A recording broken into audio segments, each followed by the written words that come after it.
bet you were wondering where that picture was, weren't you? That picture is right here. Hello, everybody. Terri Hardin, Walt Disney's legendary Imagineer here. How are you today? It's Friday. How about that? Let me just adjust a few things.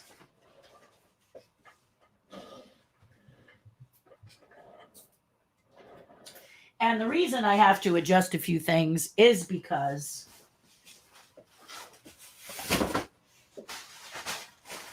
there we go. I'd like to sit down.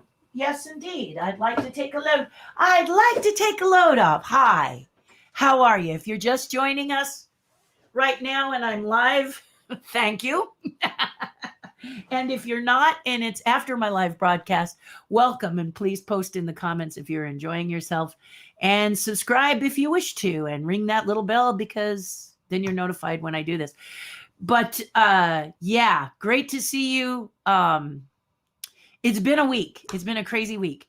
But one of the things that lifted my spirits was this Space 2020 restaurant, which I had absolutely no idea Epcot was doing. So it just goes to show you that not everything can you know. You can't know everything. I can't know everything. I may be an Imagineer, but I can't necessarily know everything.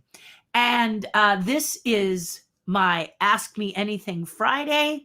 Maybe I should put Friday in there. Ask Me Anything Friday. But that's kind of stating the obvious, isn't it? Ask Me Anything is where you can ask me questions about Ghostbusters. You can ask questions about my films that I've done. Ghostbusters, Men in Black, Country Bears, Indian in the Cupboard, etc., etc., etc. How to get a Wikipedia page. I have no idea how to answer that one. I didn't know I had a Wikipedia page for a year or two before someone told me I had a Wikipedia page. So that's my bit. You can ask how to create stuff, what clays work. I'm a sculptor. I am a, should you put an armature? What it is to be an Imagineer? How long have I done it? What's going on with that hair? What's that in the background? Whatever you want to ask, feel free. If it's inappropriate, I will let you know. But you guys have been so sweet and so kind and so wonderful. It has not been, and a lot of times I kind of look at it and go, so it's kind of interesting. But yes, busy week. I'm working very hard. There is a deadline that I have of a video I have agreed to make, and it is Sunday. So I have been working very, very diligently on this. It's something that I just wanted to try in all my spare time, right? And I'm excited to do it. I have people I still need to visit. Terri's Tribe, which I have spoken to you about every time we're here. Why? Because I love you and I think you need to be a part of it. That is the reason. Some of you may say to yourself that it's all about the money, but for $5 a month, $60 a year, you can be a part of the tribe. We do lives on Mondays and Fridays prior to this live event. And then we also do the Zoom call every Wednesday. And the Zoom call blows the doors off of so much fun. So for $5 a month, you get a lot of fun, cool stuff. It is a membership site. So there you go. Full disclosure. If you want to contribute and, have a higher membership, there are perks. However, I'm a little here and there. I'm doing my best. I just did a behind the scenes perk where you get the videos 2 weeks to a month before I drop them here on YouTube. So you get that. And then I will be teaching classes. I'm actually filming one now that I will offer on the patron page. But then I will have little teasers that I will offer on the YouTube so that if you want to join, et cetera, et cetera. But it's a great gathering of people with all walks of life, all different kinds of voices. And you never know what the call is going to be. But if you're an artist who needs inspiration, tons of those out there. And an artist doesn't need to be someone who draws, paints, or performs. It can be someone who is really great with numbers, who is really great with trivia, who's really great with stamps. How can I creatively, create a business from this? All of this kind of thing. If you have a voice that you want to pitch in, please consider joining my Patreon page. Okay, commercial is over. Or you can always join YouTube. Okay, so there was another one there too. So anyway, back to Space 2020. Space 2020, which is Epcot's new restaurant, has just announced the last week that they are going to open this year. Ta-da! And for you, all of you who know me, and for those of you who don't, I have a bucket list. I have a thing that I want to do. And I'm happy to say, at almost 64 years old, my birthday is June 21st, that I've hit a lot of them. But the number one that I wanted to do was to see Earth from space. Thank goodness for the National Channel, because I watch Earth from space often when working. And that thanks to those astronauts who have taken those pictures and photos for me, because I get severe motion sickness. And when I look at what it takes to get up in a rocket, I'm like, oh, I don't know, right? But I still want to see Earth from space. So, of course, you've heard of people like Elon Musk and the owner of Virgin Airlines and others that are creating all this cool space stuff.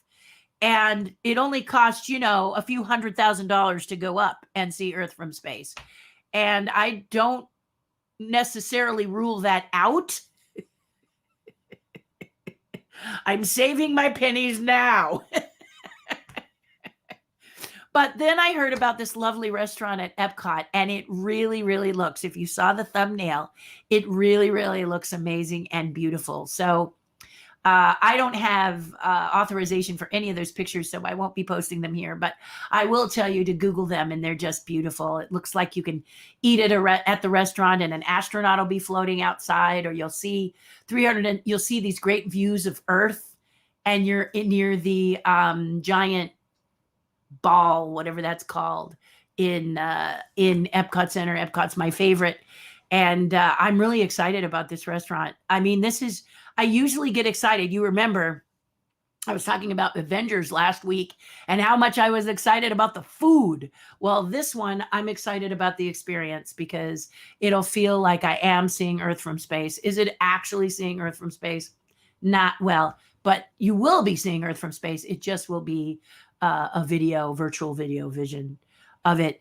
And that may be what I have to live with, as opposed to actually flying up and seeing it. I'm still keeping hope that I'll get to do that, because I would love to see Earth from space. But I don't know how, I'd love them to knock me out. And when I'm there, say, Terry, wake up, we're here. Let me see Earth from space, and then knock me out again.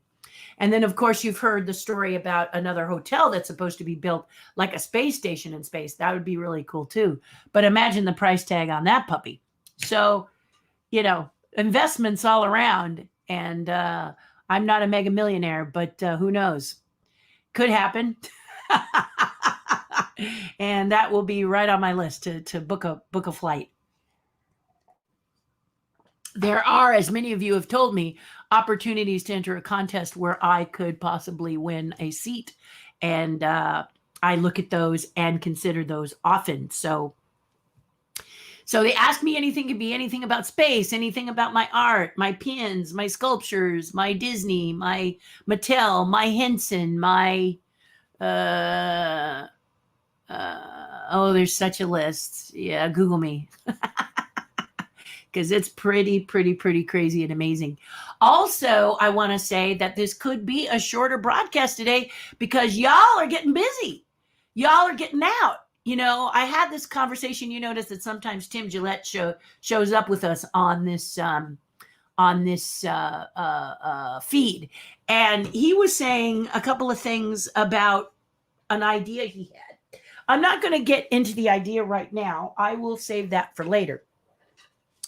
But he did mention that it was very, he didn't get a lot of response. But I think one of the reasons that we're not getting a lot of response right now is you guys are tired of being inside watching a screen. I think, pardon me again, you want to get out and in the sunshine. You want to be with family. You want to hug your friends. You want to ride a bike. You want to go to the beach. You want to go to the mountains. You want to be in nature. You want to hike. You want to garden. You want to be outside, away from, And I get it. You know, my husband asked me what I wanted for my birthday, and I said, I want to be away from home, physically away from home.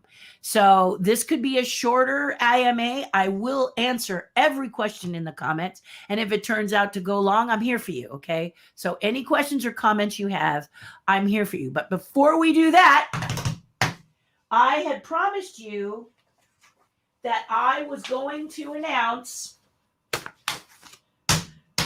the winners of the dinosaur story thingy bit. I'm not quite sure.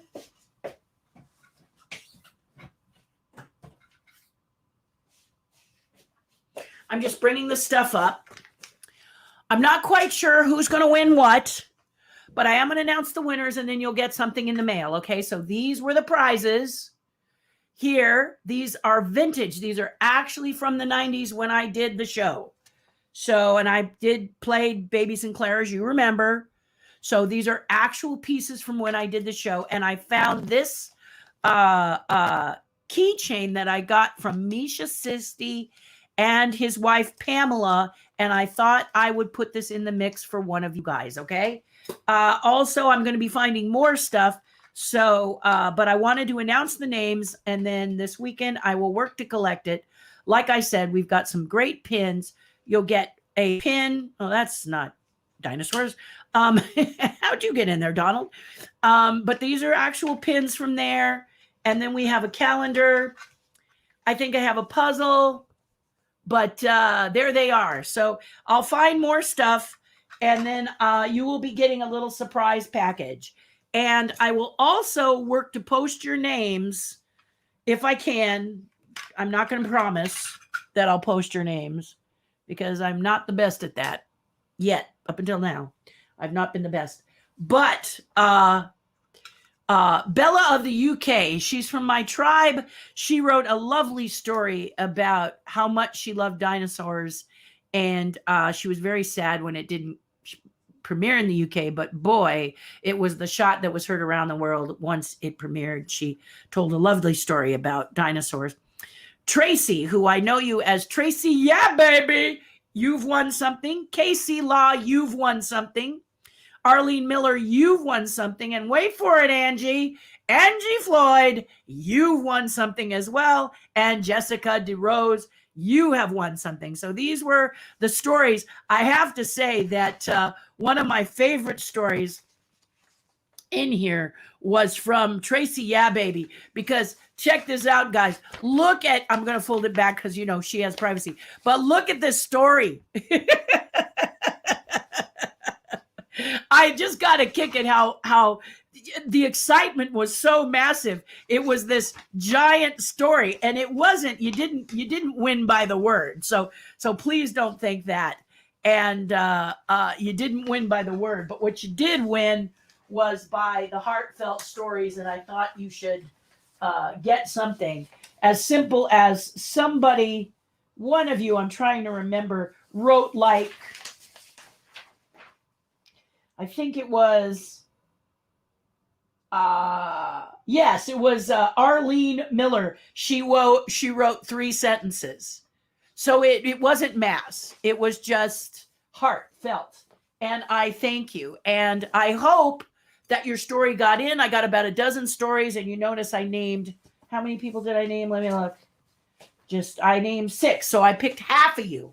And there could be more. There could be more giveaways where I would love for you to just, you know, maybe what we should do. What do you think? Bella, who won in this, and she's from the UK. She's 9 years old. She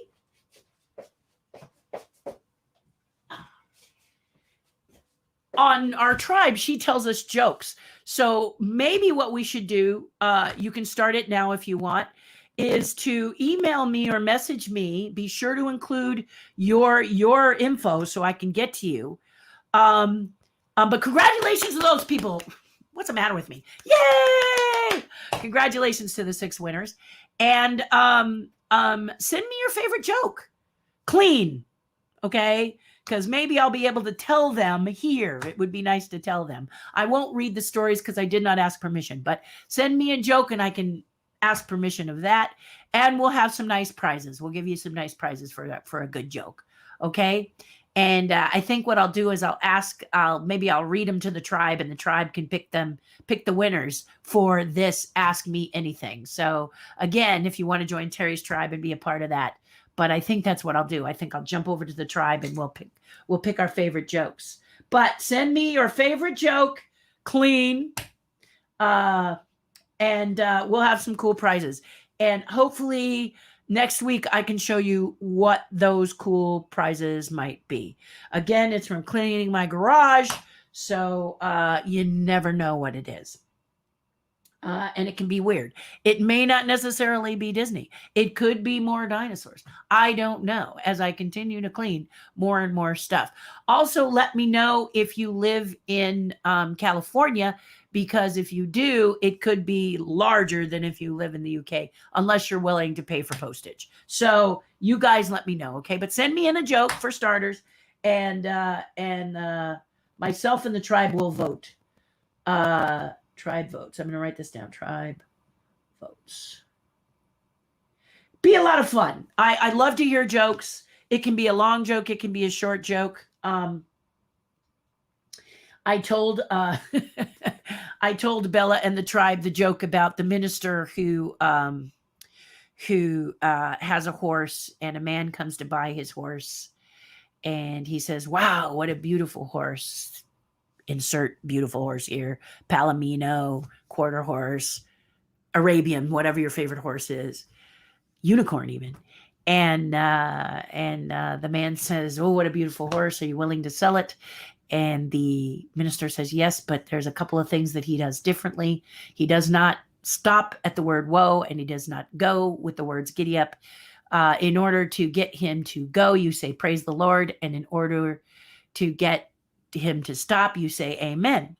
So the man says, "Well, may I ride him?" And as he's riding him, he says, "Go, giddy up, giddy up, giddy up." Horse doesn't move. Oh yes, forgive me. Praise the Lord. The horse starts forward. And then to stop, amen.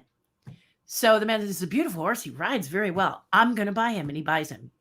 So, well, everything is going along just fine until one day he's riding in the woods, and a tree branch breaks, or some big sound happens, and it frightens the horse with him on its back, and the horse is really going, and the horse is running, and the horse is running, and the guy is hanging on for dear life as the horse is running, and the horse is running, and he's hanging on, and he says, "Oh, whoa, whoa, please stop, whoa, whoa, whoa," and he's so frantic, he cannot remember the words, obviously. All of a sudden, in front of him is a cliff that goes, woo! So as he gets closer and closer to the cliff, I must remember, that's not the word. Oh my gosh, oh my gosh. Closer and closer the cliff comes. Closer and closer the cliff comes. When suddenly, at the very edge of the cliff, he remembers amen, and the horse stops. Right on the edge. And the man sits back and says, "Oh, praise the Lord." So, you see, that's a long version joke, but that's just fine. And that's one of my favorites. But we have all kinds of wonderful ones. So if you got a joke, don't sillier the better. Please submit it, and my judges in the tribe will pick some winners for the future. Okay. But again, congratulations to the dinosaur story winners. I really appreciated reading your stories. They were so touching and so lovely. And I hope that the winners are very happy. And yeah, so there we go. Is there anything else I wanted to tell you before we move forward? One more thing. Loki dropped on Disney Plus. And I've told you before, I'm not a Marvelite, right? This was my induction into not being a Marvelite, because I have no idea what that first episode was about. It seemed incredibly silly. Silly's not bad. But my husband, who is a Marvelite, informed me that the reason I totally didn't get it, and that I do not remember the Marvel movies well once I see them. I don't remember like every line and stuff and all of that. And you cannot name, I see characters. Let's take WandaVision, for example. He had to explain to me when I had seen Wanda. He says, "You saw Wanda in the movies." I'm like, "Which movie was Wanda in?" And then he explained to me it was Age of Ultron or something. See, I'm parroting my husband, so if I get it wrong, forgive. But he had to tell me. So Loki, apparently the first 20 to 25 minutes of that first episode, which I guess another one drops tonight, right, guys? Or maybe drops tonight. So I'm thinking I maybe should stay away from it a little bit and then maybe binge watch it so my husband can just sit with me and kind of explain as we go along, because it's extremely confusing to someone like me who is not a Marvelite. It is all about you guys, Marvelites. It's all about you guys who have dug deep into this whole thing. My husband was able to cross-reference and go back and forth and go, yeah, I get it. I know it. I got it. And I just fell asleep. I looked at it and said, yeah, my whole brain went, yeah. So it's no reflection on Loki. Forgive me, Loki, you're just not in the realm that I am used to. So I will watch the show because I want to see it, but extremely confusing first thing for those, I would imagine, that aren't. If you're not a Marvelite, let me know if you were confused. And if you are a Marvelite, feel free, don't spoil anything for people, but feel free to let me know if you enjoyed it, because I was going to put, you notice how I had my little thumbnail, which was actually very late because I fell asleep last night. Very long week for me. But put, let me know if you got it and if you like it, because you out there, if this is your bit, your thing, then I'd love to hear what you thought. Your thoughts, your comments, your et cetera, et cetera, et cetera. Okay. But I thought I'd talk about space because I love space. And when I saw that come across my bow, and then I was up early in the morning to let you know that I was going to broadcast. I usually do it the night before, but I was so busy, and I had several auditions yesterday. Yay! Let's see if I get any. One in particular, I think I really will get, but the others, we'll see. We'll see. It's best to, if you're going to audition, apply, or interview for anything, that you do it and then you forget about it. Don't dwell on it. Don't shoulda, coulda, woulda. It'll make yourself go, ooh, just, prepare as best you can, and then realize at the end that there are so many other elements that can be why they pick you or they don't. Things you can't even change a lot of times, And so, but that's why I was late yesterday with stuff. And I finally was working so hard on some deadlines I have, plus the auditions, that I curled up. I made a quick dinner last night. I ate. My husband gave us cheesecake for dessert. It was amazing, actually. And then I don't even remember falling asleep. So, one of the things, if you can't sleep, is to just work yourself, just do all kinds of crazy fun stuff all day.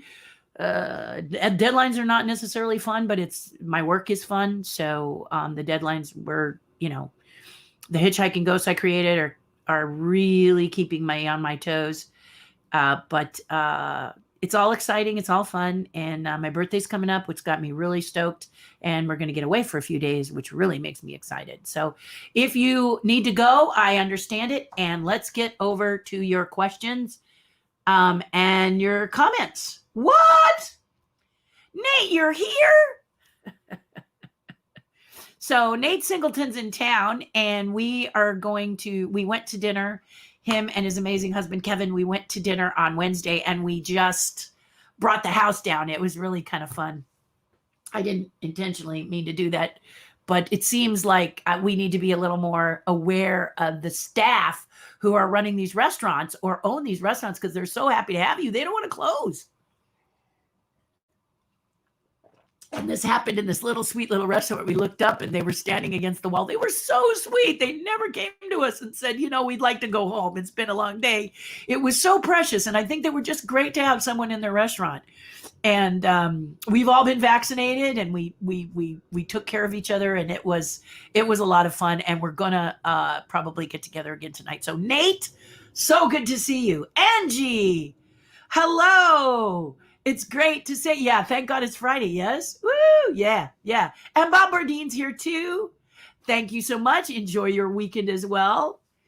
We can now. We're getting out and about. The doors are starting to open, but be safe, be careful, and be aware that the pandemic is still out there. So don't be what's the word? Don't be silly. Don't disregard. Do what the health department says. I want you safe. Who is your dream person to work with?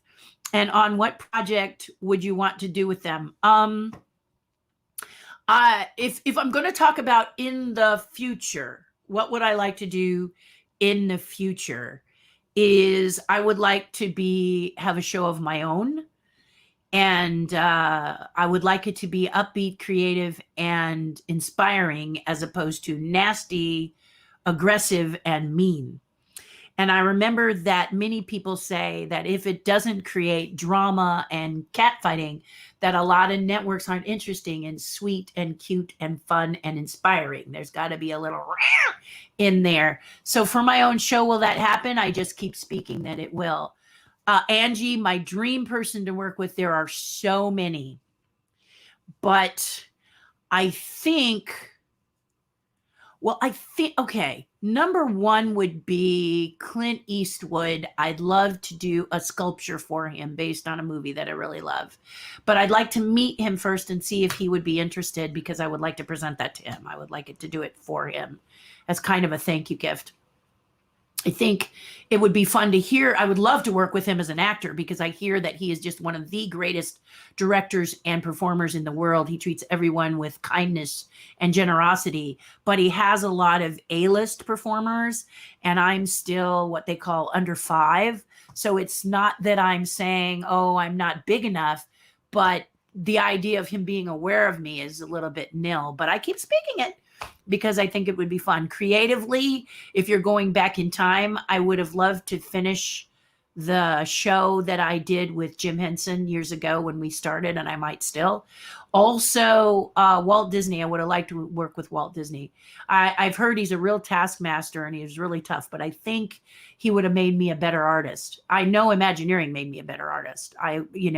Being in the presence of being able to work with people that I've had the pleasure of working with, that are a dream, are Tony Baxter, Herbie Ryman, Bob Gurr. Who else have I worked with when I was on campus at Disney Imagineering? Ken Anderson, Ward Kimball,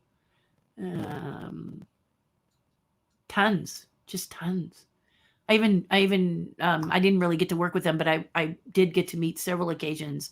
Ollie Johnson, Frank Thomas, and the Sherman Brothers. I got to sit with them. Alice Davis, Mark Davis. So I've had a really wonderful time working with dream people. They are amazing. Mark Davis was one of my favorites because he was very supportive of all kinds of different people. And as luck would have it, when I designed my first Rose float, he was a judge, and he was just so surprised to see me standing there.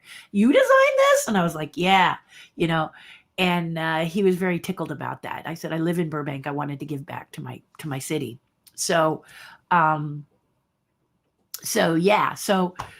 giving back to my city, working with people. I'm very, being a part of Disney has been a dream project. I don't know what your dream project, but let me throw this right back at you. Who would you like to work with? Projects would be puppetry. Love to get together with a bunch of people who want to do puppetry, teach them, and just have a workshop, and then we put a show together and put it on a YouTube or something. That's what I like, is just gathering with creative minds and doing that too, Angie. So, but what about, let me send that back to you. What do you think? Who would you like to work with? Anybody else want to answer in the comments who they'd like to work with and be with? There's so many, right? Because if you're left to think about that, you go, oh, like Whoopi Goldberg. I'd always wanted to work with Whoopi Goldberg, especially after the first time I worked with her and saw what an insightful, extremely smart,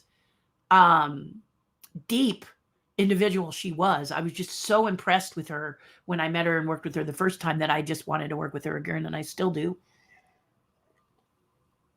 And there's several people like that. So that I got to work with, that I would love to work with again, because they just were magical people. And Whoopi Goldberg's one of them. She's always someone who you may not agree and you may disagree or maybe not agree with her all the time, but she is not a middle of the road individual. She has a clear cut opinion and she states it. Sometimes maybe she shouldn't, but I appreciate that she does. She's not worrying about that middle road because she feels too it's important, at least that's the way I interpret it. She feels it's important to make a statement and tell people how you feel. You're in America, so you have the right to say that. And if she disagrees with you, she also states she has the right to disagree with you, and she does. So this is why, because there are sometimes I'm a little indecisive and it kind of bugs me to be, I'm not sure. I don't know.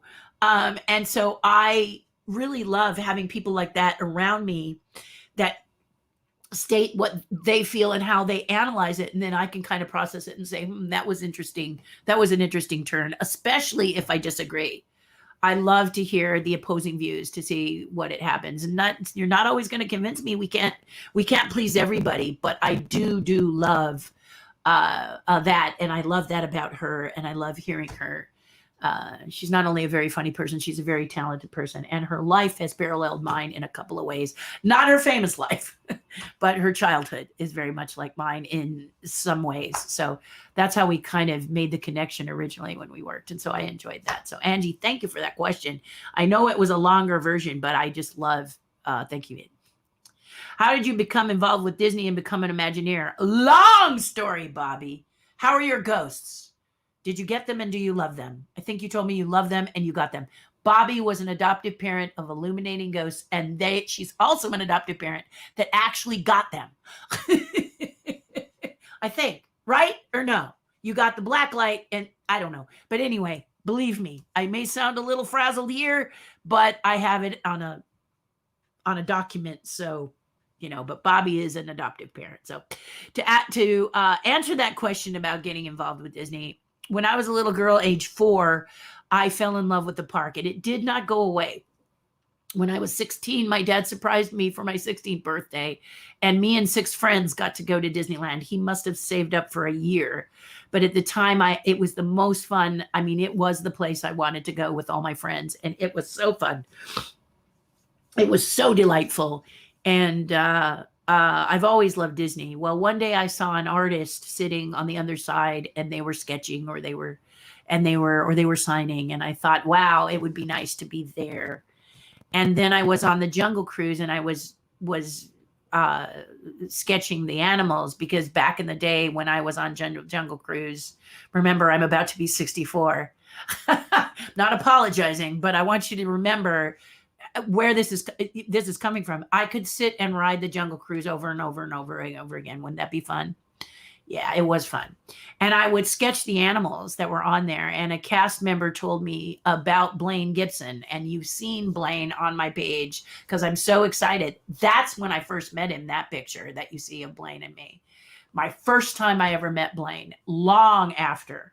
And Blaine actually held my art in his hands and said, "This is remarkable." And I was so touched by it that,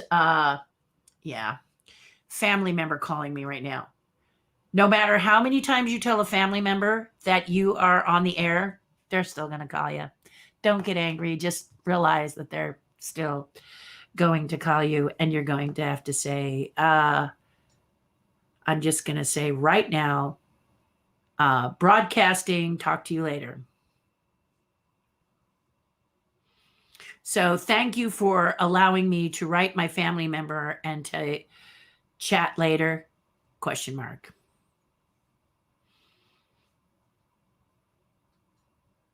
Okay. Thank you for allowing me to do that. It's usually my mom doing that. But anyway, so I really wanted to do that. And then he told me about the Imagineer. I came home and read in the newspaper that any kind of article I could about Blaine, and found out he had sculpted all the presidents. He was a wonder. And he had also done my favorite thing in Jungle Cruise, which is the guys with the rhino chasing them up the tree. And I'm sorry, some people don't believe that's PC. Personally, I think it's adorable. It's classic. It's comedy. I like it. So, there you go. But I soon applied to Disney, got a million zillion rejection letters to applying to Imagineering. The mouse in the sorcerer hat. You're not worthy. No, thank you. Never mind. No, no, no. So I got a little frustrated and I let it sit. And then a friend of mine came and saw me at another studio and he put a word in for me. And when I walked in with my portfolio, the person who looked at my portfolio said, "Oh my goodness, where have you been?" And I said, "Stupid me. I thought to go in the front door when I really should have gone in the back." So that's how I finally became an Imagineer. It took a lot of rejection letters, enough to wallpaper this and twice over this studio. And then it also took 9 interviews over 3 months. Yeah, and there, you ever had the job just right within your grip or something really cool right within your grip, and you keep thinking, why is it taking them so long? And you're like, why is it taking them so long? 9 interviews, what could they possibly need to know that they don't already know? Do they not talk to each other? But I remember I was really getting nervous because my wallet was beginning to have moths fly out and I needed to eat and pay bills. And I knew I could take a job, but I didn't want to take a job only to leave it as soon as Disney gave me the call, because I was sure in my heart they were going to do it. I don't know if they were sure, but I was. And then I got a call from Dolly Parton. No, Dolly did not call me. Hi, Terry. How you doing? No, she did not call me, but her organization did, and she was doing a Christmas special. She heard I was a puppeteer, and she asked me if I wanted to come work on a Christmas special for 2 weeks over close to the holidays, close to Christmas. And I said, perfect. That is perfect. And I was so excited to do it. So I took the job. I said, this is great because it's a short little time when most people aren't hiring, and I'm going to take this job. It will refill the coffers, no more moths in the wallet. And that way it will give me some time to wait for Disney to get a clue, basically. And right after that, Disney called and wanted another interview. Really? And they said, they put it right dab in the middle. And I said, I'm sorry, I can't do it. I'm doing Dolly Parton's Christmas special. And they were like, well, if you can't do this one, you're out of the running. And I blew up. I got so angry. I started screaming at them on the phone. I told them their mind was in Fantasyland and they didn't know how to run interviews properly. And what was the matter with them? Did they have any basis of reality, or were they actually living in Fantasyland? I went through all of this stuff. I was really angry and I slammed the phone down. The thing that's really unusual about this, Bobby, is that they hired me 3 days later, called me with an offer, which I took, which I ended up taking. Yes, I want to be an Imagineer. What have I been saying for the last 9 interviews? But sometimes I said, man, if getting angry was all I needed to do, I would have done this 6 interviews ago, 7 interviews ago. But you never know, companies, and I'm not going to say you should do it, but it was for me, and I was hired in 1987 to be an Imagineer, and I've been one ever since. Has the description changed? Yes. For 10 years, I was in-house, meaning I was working on projects inside Imagineering with other Imagineers. Then a few things changed, and now I am the come here, get away Imagineer, which means when they need extra help, they will give me a call and say, are you free for a week or 2? And they'll take me out of the box and I'll do my work really fast. And then they'll say, okay, Terry, thank you. And put me back, get away, and put me back in the box, and I do it for another day. It works well for me because I can keep my company, and it also works well for me because that way they don't have to worry about me being upset if I'm there for only a short time. I call it last hired, first fired is what happens. And the come here, get away Imagineer. And most people don't want this kind of a position, or maybe they do, but a lot of you who ask me the question want to be in-house with everybody, being like a Joe Rohde who's rose his way to the top. It became supercalifragilistic, or Tony Baxter who did the same, or Marty Sklar who did the same, or Bob Gurr who did the same. And soon became Disney Legends, which they should be giving me. I should be a legend. I am known as a legendary Imagineer, but I love the trophy. There's something else I'll tell you. Because at first I told myself it was for people like Tony Baxter and Bob Gurr, who had really given a lot to Disney, but I have too. And when they're going to give it to someone, I should get the Disney Legends Award and I should be one. So I just keep saying it to the mirror. I am a legend, you know, even if it's in my own mind. But there you have it. There you have it. I hope I answered that question, Bobby, and thank you for asking it. Angie, if you could sit with Walt Disney, what would you ask him? What would you tell him about the current state of the company? The first thing I'd say is, please come back, Walt. The company needs you. Oh, do they need you? Could you work a little magic and not necessarily bring it back to what it was? But I really miss the fact that the Disney company really stood for family entertainment that you didn't have to screen before you took your kids to it. And I miss that so much. So many people who have kids say that there's not enough family entertainment to take their children to that is fun and safe to do. And if there is, it can be really talking down to the kids, like, hello, children, blah, blah, blah. We're going to count one now. Now we're going to count two. Now we're going to count three. And the kid's like, seriously?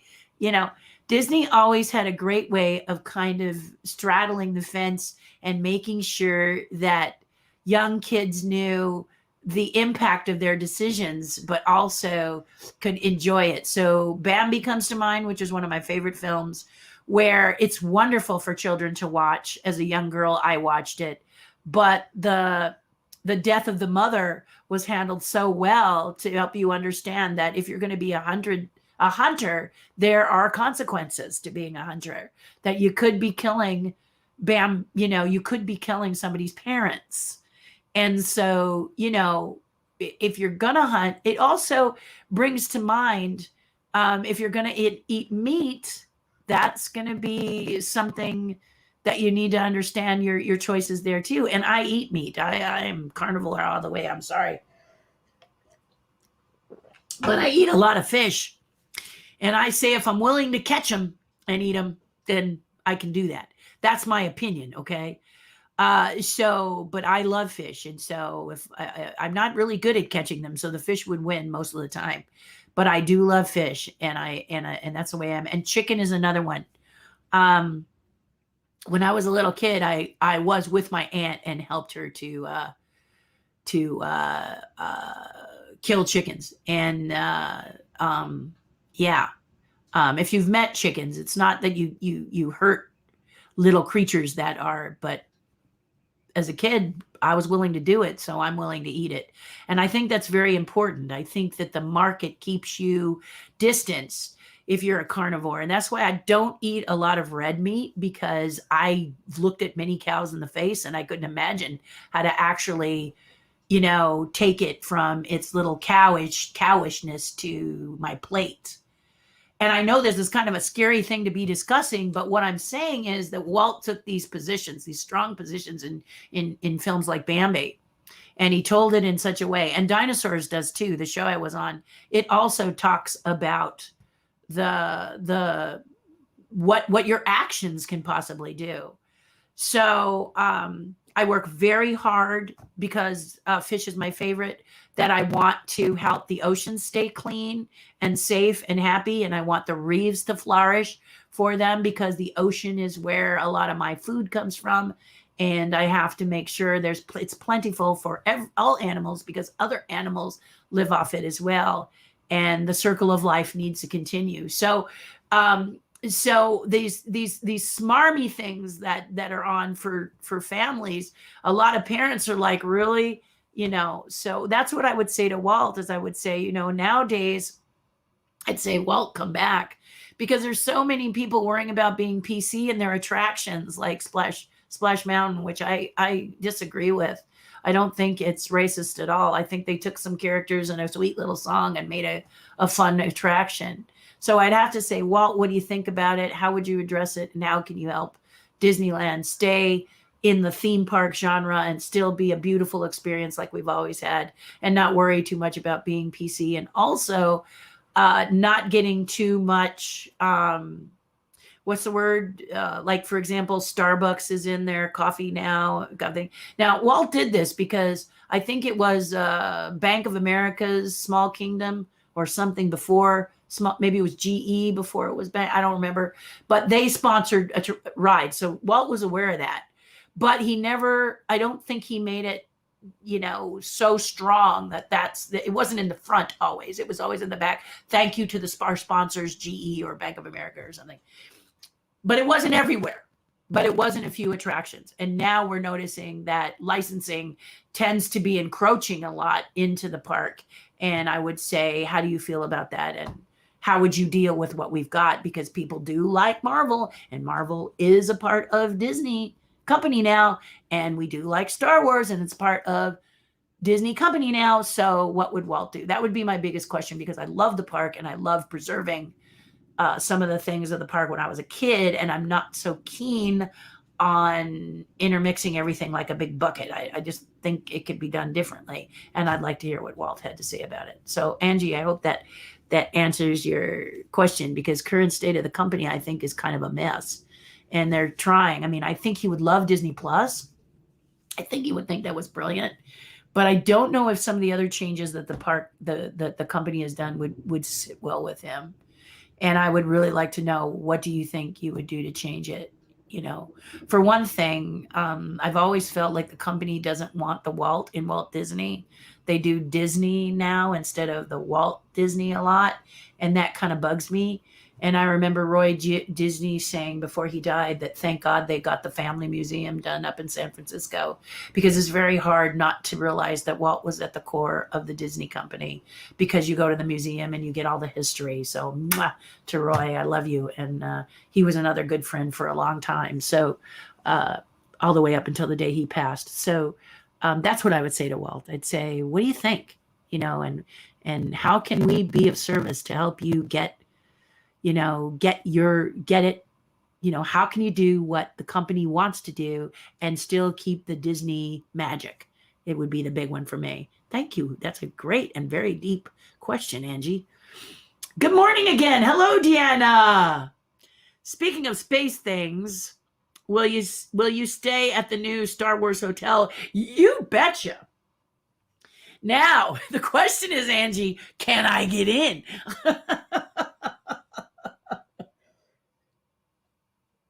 You know that hotel is going to fill up like that. It really sounds like a lot of fun. However, this is what's really weird. I'm all about Star Wars. I love Star Wars. I think Star Wars is amazing. But if it was between the Star Wars hotel and the Space 2020 hotel at Epcot, I'd be going to the Space one first, because I can create my own Star Wars in my head, So I think I would do that one first. Yeah, but I'd like to stay at both. I absolutely would. I am full of questions today. The last couple of chats I've been listening to and working. Well, Angie, you ask away, because I'm appreciating it. So don't be shy. Hopefully others who are watching will be inspired to ask questions like you. I appreciate it. If you could pick a Disney movie to redo, which one would it be? Live action or animated? Animated, it would be, I don't remember it. Black Cauldron. Yeah. So sad, that movie. And my friend Joe Hale was the producer on it. I'm so sorry. But that movie it had so much potential. And then when I watched it, it was like, hey. So I would redo Black Cauldron. Many of you are like, the black what? Google it. And then live action, I would never have made Mulan. And if I made live action Mulan, I would do it with the story arc in place. So I've said this before, in the animated version, there is an arc for Mulan to travel. She's a screw up at the beginning. She must get herself focused, and she must do the mission and rise above her goofy girly self to become the woman that she's always known she is. And I love that in the animated version, but in the live action version, she's already a rock star. She's already bad and hot and tough.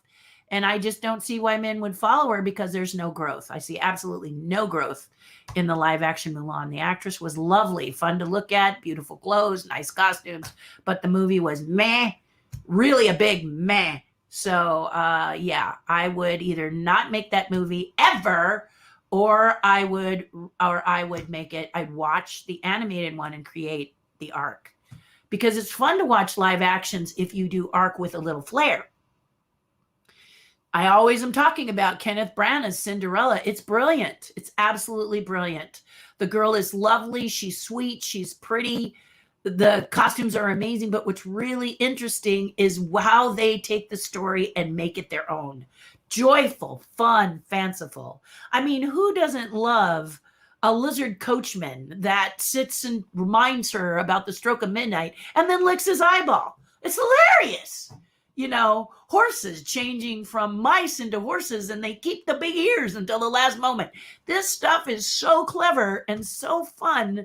My husband is not a real fan of the fairy godmother, and I have to say that I love her. Okay, we disagree on this.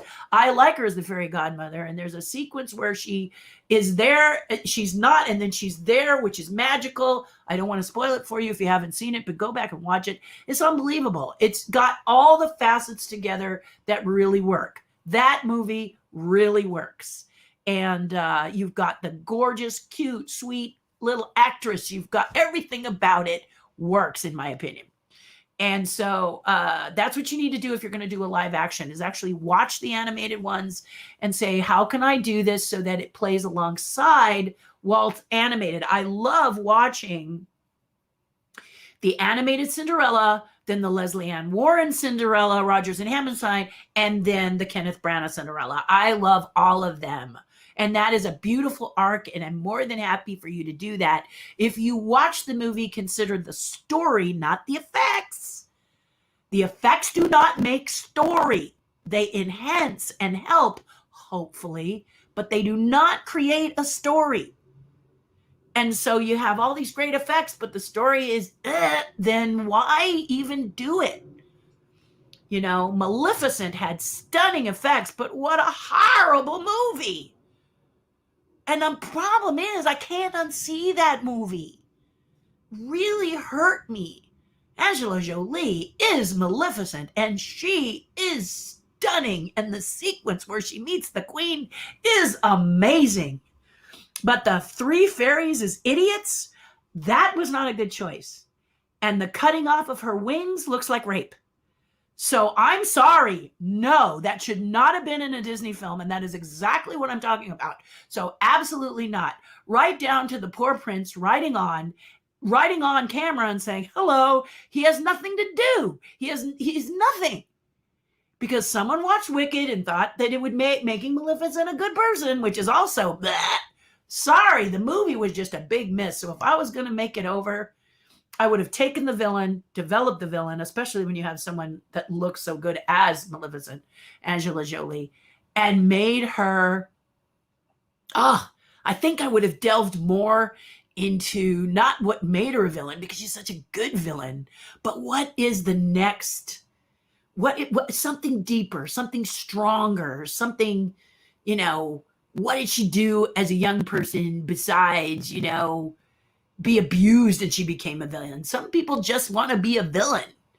They want power. Darth Vader, the greatest villain. Darth Vader was a villain. He was a person who wanted power. He was enticed by the dark side, and bam. And then we get another schmaltzy thing where they wrap it up and they make him good. Don't make him good. Some villains are yummy and fun and wonderful to chew on because they're so evil. Have you seen the show Billions? Two people head to head. What's nice about that is you've got the redheaded guy who's really villainous, and then you've got Jim, you know who I mean. He was in Sideways. Anyway, he's the other guy, and he's trying to get the bad guy, but he doesn't necessarily play fair. So good people don't always play fair, but this guy really doesn't play fair, and he's got people in his thing that are really, it's just so yummy and juicy and scary. We want stuff we can tear up with our teeth. So please. So did you think, if you could, Angie's question would evolve this? This is exactly right. Because I would do almost every live action film that Disney has done, with the exception of Cinderella. Cruella was close. Cruella came close, in my opinion, but still missed something. Something in there was a miss that didn't make me go, yeah, because Cinderella, I came out going, whoa, if Disney can do this with live action, they got a whole new list of things they can do. You know, but you've got to not just take the title and paste it on your piece of not so good filmmaking. You need to put it, you need to think of what is the core and help us understand the core. And in the case of Cinderella, they really worked hard to help us in the live action have throwbacks to the animation without copying the animation. They did it in a, you know, you had beautiful little mice and you had beautiful little animals that did similar things, but they were interesting unto their own. It was just, you know, or just call up Kenneth Branagh and say, hey man, how would you like to direct 6 live action films? Whatever your choices, do it your way, because he's really good. He really digs, and I don't know. I think he's just a brilliant director when it comes to these Disney things. It's good stuff. It's really good stuff. Anyway, so that's what I would do. Long version of it, huh, Angie? Are you going to go away for your birthday? Yeah. If you could go anywhere, where would you go? Right now, during the pandemic, it's just going to the coast. I need to be where there's ocean. Okay. If it wasn't a pandemic, I might visit my sister in Hawaii. And also, if I could go anywhere in the world, money was no object, I would either do an African safari, which is not the ocean. I get that, but it has animals. I love to draw and sketch animals, and then I love to sculpt animals. But it would be, that's on my bucket list, African safari, just so you know. But to do it right, it's about, what, 10 grand or something crazy. Again, save those pennies. But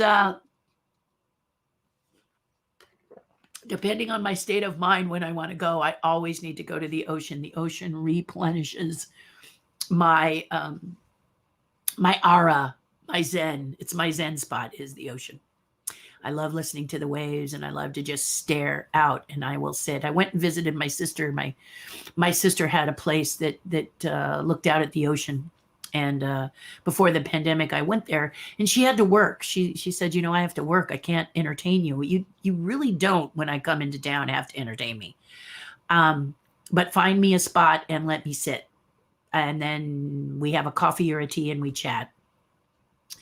So Bella, I told you she's 9 years old. I was supposed to go see her and several friends in the UK. I have a lot of people over in Europe. A lot of you are over there.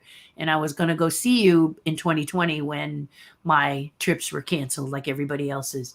But I mentioned that, please, if we're going to go and do stuff, give us time to sit and let me just have a cup of tea or a glass of wine or something and hear about you and show me your world, because that's what I love when I come and visit. You know, I'm very happy if you want to bring people together and have me tell stories like I do right here. I'm more than happy to do that. If you have a club or an organization and you want me to gather, I usually will do that, and you can raise money for your club. I'm open to that. Believe me. A podcast you need a guest for, all of that I'm open to do, because I love to do that for you. I'll help you move forward in whatever endeavors are yours. But, when I go, you don't need to take me everywhere. And my sister, I really would just love to sit with my sister, you know, have a cheese plate and a glass of wine and stare at the ocean and hear about what's going on in her life. So I told her, when she gets from work, let's just chill. And she kind of appreciated that, I think. And if I need to go somewhere, I go somewhere. So, but most of the time, I remember one time she went to work and I was in my soft plushy robe from the villa we were staying at. And I had a cup of coffee and I had a cheese plate, or I had breakfast. And when she came back, 8 hours later, I was still in the robe. I had another glass of wine and I had a cheese plate. I hadn't moved.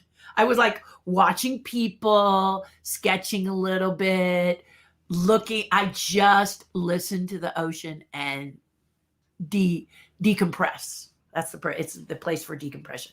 So I love that. But I'd also like to go to Bora Bora because I've seen they have those little shacks on the water that you can stay in, but it's probably very humid there, and I'm not good with humidity, but I'd go at least once.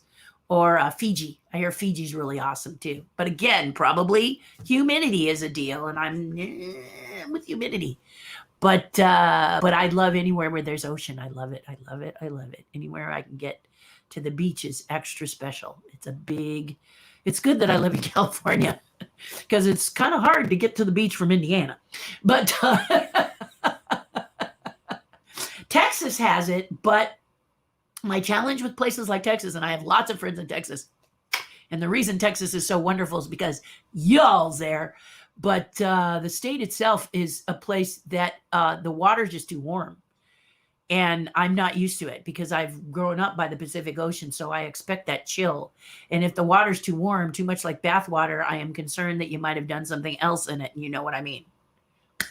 It's the truth. It's the truth. So there you go. Angie, I love your questions today. Deanna says, if you could design a line of clothing, what style would they be? I will tell you. I have a jacket right here. Let me see if I can turn the camera. It's right there. That jacket. I like flowy, fun.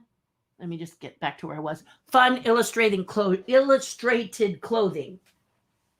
So let me show you a pair of overalls I'm working on.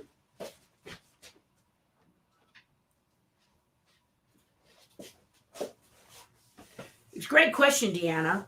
That I love. So I have been hand illustrating. So remember I told you I love animals? So here's my drawing of a tiger. Can you see that, or should I try and give you more light? There you go. There's my drawing of my tiger. I did this by hand on my overalls, and I'm working on them. And then here are two dragons on my overalls.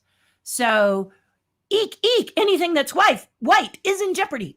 So there it is. And then the dragons go, I've started those. So here are the dragons, and then they come around, and you can see I'm coloring them now. I put what did I put on my backside here on my butt? Oh, I put a lady. I haven't colored her yet. Let me get the hanger out because it might make a loud noise. But here is the sketch of my lady on the back.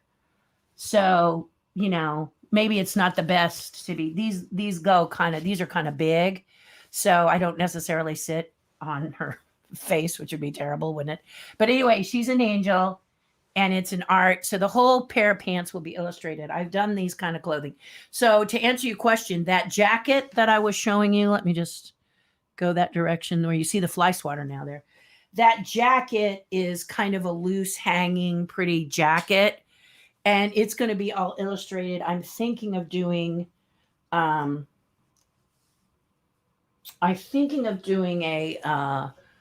Star Wars theme on it, and just doing all kinds of crazy Star Wars stuff because I'm releasing a book on Star Wars next year, and it would be nice to wear this jacket illustrated. So I'm working on that. But the point is that what I eventually want to do, Deanna, is to find a place that manufactures fabric, do the illustrations, and then make the clothing with the illustrated fabric. So you could have a hand illustrated piece from me that would be a few $1,000s, or for a couple of $100, you could have a coat that comes from the fabric because I don't have to sketch each individual piece. It's not original art on a jacket. It's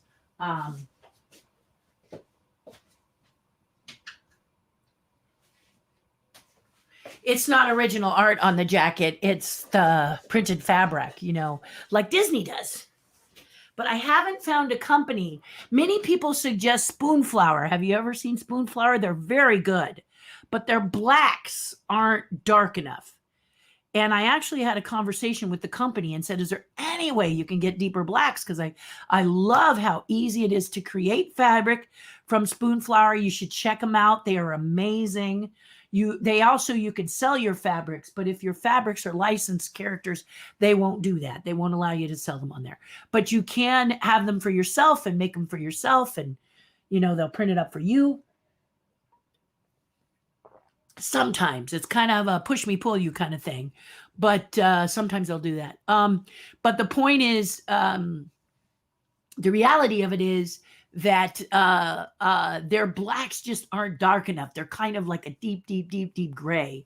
And for me, I want a real strong black and a real good white. And so I'm looking for a fabric company that can do that.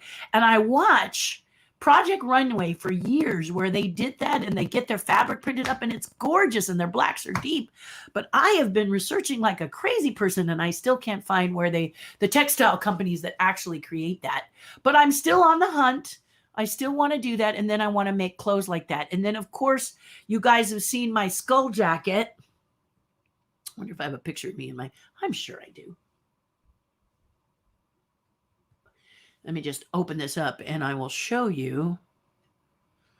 Do we go down or, oh, let's go into library. And I will show you up or down, up or down, up or down, silly girl. Which way we going, up or down? Here we are. Here's my coat. So the next thing would be to design this coat, but I'd want my fabric to be, this is a fabric I found in China and everybody loves it. I'd like to create my own fabric and create this coat because people really love this coat. And I do some wild and crazy things for me because I'm wild and crazy. So, but I really love this doing things like this coat. So that's the idea. So I would do looser fitting clothing, I think. Ones that are comfortable for people to wear, but aren't all for, you notice how most of the models on the runway are skinny. They're doing more for curvy girls now, but I think if you keep the body shapes in mind, it can't be the same outfit for the same body shape. Do you agree? So I would love to have a line that really focuses on each individual body shape and really makes you look dazzling based on your body shape, because all body shapes are such a wonderful palette to work on. So that, I hope that answers your question, Deanna. That's what I really like to do. And I was actually in process of coming across and doing something like that with, I was going to go fly to China and actually see with them to see if they had a textile company that I could work with. But of course, the pandemic hit and a lot of people say, well, I mean, it came from China. So the last place we were going to go. And I remember when the pandemic started its run that my client and I said, well, wait and see if it gets contained, because we just couldn't believe that it was going to be what it turned out to be. And then the next thing you know, we had to cancel it. Of course, we had to cancel everything. China closed their borders and said, don't come. And the other thing was we could have gone earlier, but we could have been trapped in China, which would have been worse, not being able. Many friends I know got trapped in countries because they couldn't come back to the U.S. when that pandemic lockdown happened. You couldn't get to the U.S. and you were in a foreign country or away from home trying to make ends meet or trying to, at least I was home. At least I was with my family, I can't imagine being stuck outside of the U.S. and not being able to get back. I would have been so rough that, but we got to remember that stuff, So, yeah, yes, you did. Grim grinning Tracy. Are you, what is it? Tracy, what did I call it? Tracy, yeah, baby. I didn't know that was you, Tracy. Yes, you did. So I will be sending something to you, sweetheart. And thank you for participating in the contest. I really love reading your stories.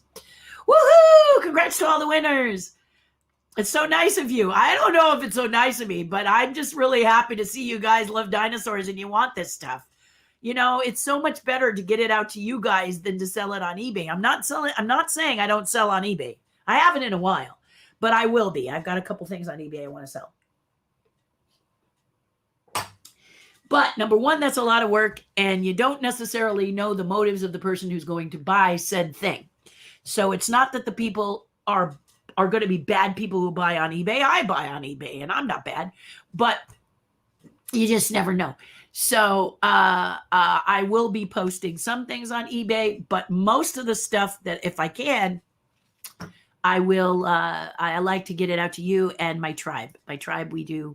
I work hard to do a giveaway every month. I had to take a little time off to get my act together because I was really having a small meltdown, but now I'm doing better. So I'm so glad, and congratulations to all the winners and to Angie. Aren't you glad I finally got that done? Have you seen Earth to Net on Disney? I have. And I'm sorry to say I'm not a fan. I don't know why I'm not a fan. It just doesn't, well, I'm not impressed with the puppetry. I hate to say that because it's a Henson-based show. I just think it would be better. There's a lot of excellent puppeteers Henson has in their stable, and I don't know who's doing it, but it just doesn't look, it doesn't look good to me. It looks, I don't know. I don't know why it doesn't, but it just doesn't, nah, Shelby, it doesn't do it for me. It just doesn't. I've tried several times because it's a Henson, and Henson stuff I love, but this one isn't hitting the mark for me. I can't love everything, but I loved so much of Henson stuff, you know. I remember seeing Labyrinth, and there were things in Labyrinth that blew me away. And there were things in Labyrinth I could not handle puppetry wise. And one of the things I remember, and my husband says I don't remember movies that well, which is a blessing to me because it's like watching it for the first time. But I remember just loving, I think Labyrinth is where, if I recall correctly, the puppeteers did the hand stuff. Like they did stuff like this, and then they made stuff with their hands, and then the hands would talk and do all kinds of strange shapes and stuff. Oh God, I love that sequence. They were all painted like one color, and then they did this stuff. And then they had like these little fiery characters that jumped around. I love that sequence. And then I also love the fact that the guy who did David Bowie's, you know, crystal ball manipulation was an actual crystal ball manipulator, someone who could really do this live. Can you imagine being able to see that live? It was so stunning and striking.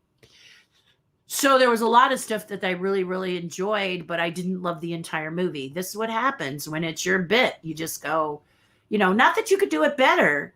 It's just that you recognize it when it's not quite there. And that's what I kind of felt about that. So I'm sorry, I don't watch that. I love watching the Muppet Show, though. I love the Muppet Show. Every episode. Thank you, Disney, for bringing it back.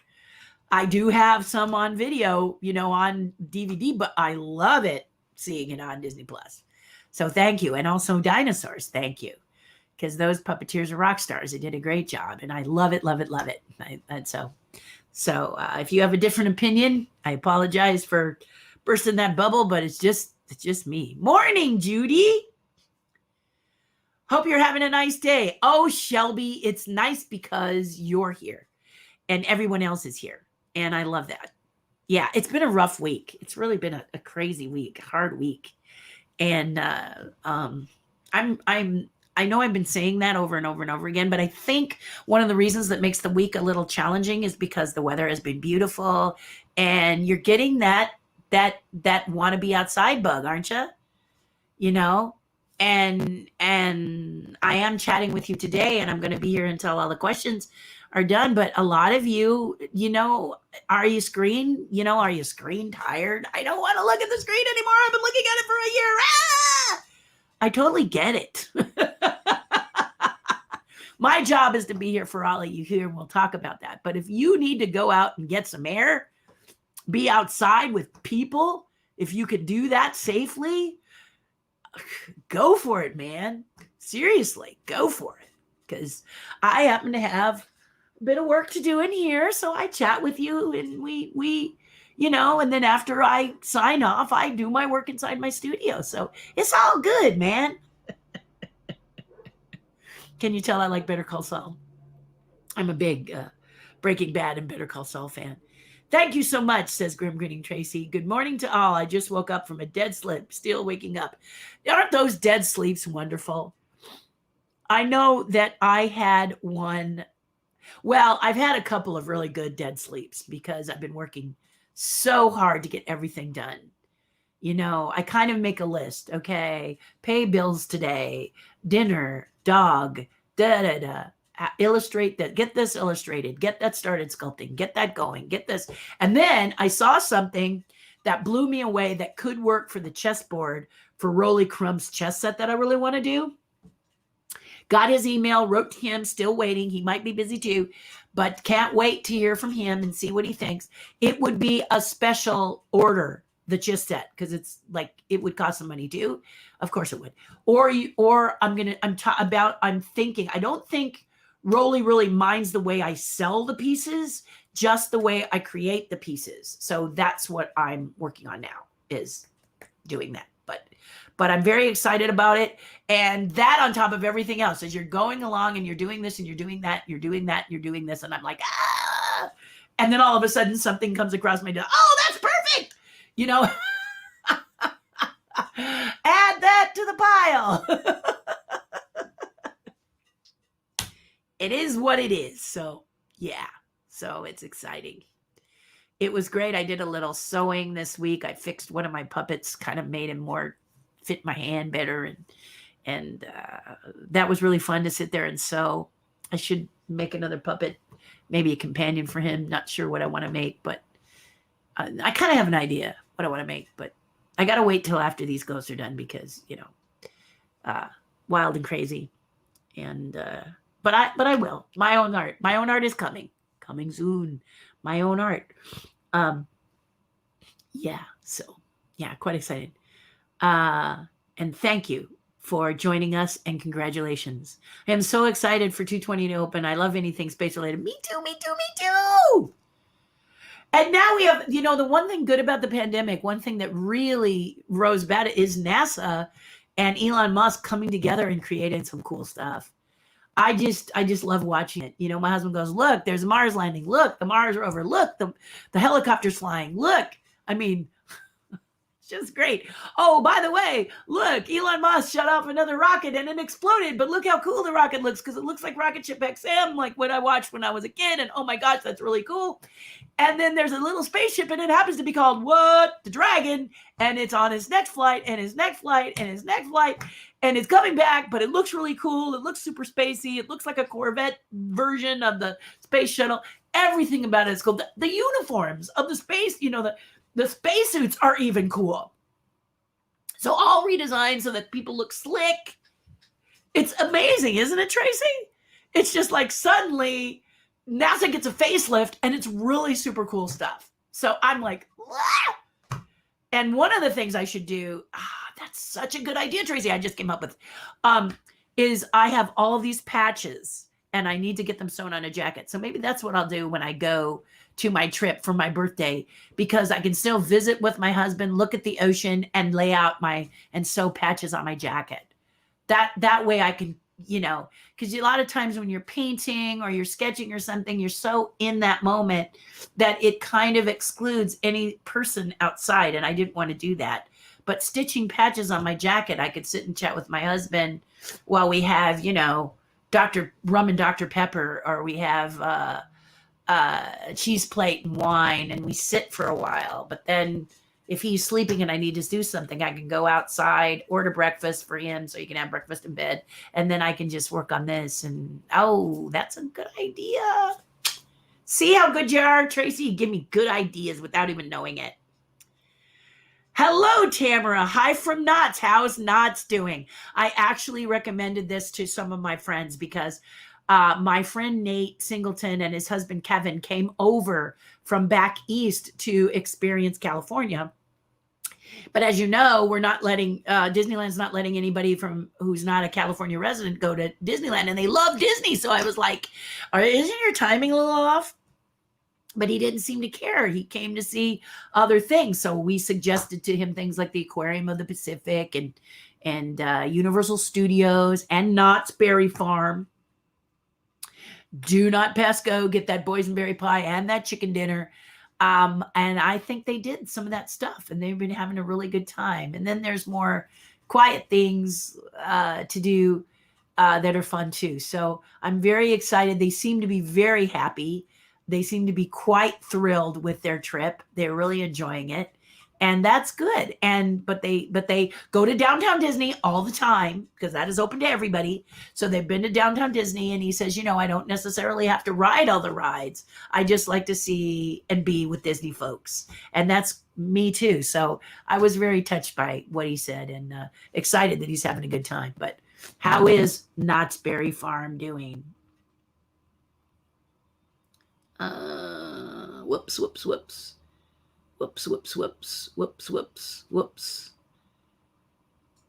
I lost my place. There we go. Okay.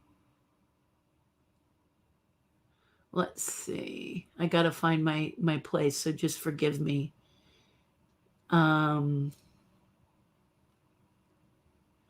my goodness. I thought there were, oh my goodness. I have to come. There it is. Whew! So let me know. I lost my place. Thank you. The auditions are really funny, Tracy, because a lot of them I'm getting because I'm mixed races and I look white. Isn't that funny? But with everything that's flying around, many people who are mixed races are we actually have sort of a little group of us that talk about it, and we're all talking about how it's escalated because we are mixed. It's kind of like, double mint gum, two mints in one. And we're all saying, okay, whatever. Hard enough to get an audition. Why not? But in all seriousness, it's just that companies are trying to figure out how to make people happy. And someone like many of us could be that answer. Would have been nice if they said, you're the most amazing actress, we're hiring you, but that's not the case. So I don't have anywhere to go until Monday afternoon. Let's chat. I went for a test this morning and stopped at a store, came home and crashed, woke up just after you started. I get it, man. I get it. And if I can, I will. My weekend is really slammed because I have all I have the auditions today, and then I have all of these deadlines that I have Sunday. So, message me and I'll see if we can at least have a little bit of chat if you want. Jill McCupcake. Well, there's a beautiful name. Hi, tomorrow's my Disneyland day. Any specific recommendations? Yes, Jill. Yes. And I am going to give those, I'm going to give credit. Robert Anderson, who's with Terry's Tribe, said when you go to get your boarding passes for Avengers Campus or Rise of the Resistance, do not go on Wi-Fi. Go on your strong cellular. So you're going to need to have the Disneyland app, but go on cellular. It's stronger signal. Make sure your cellular is a stronger signal. And then go on cellular to get your boarding pass, because most people are using the Wi-Fi and it's very difficult. But if your cellular signal is strong, that's what you want to do. Understand that 7 a.m. is the first boarding pass qualification round.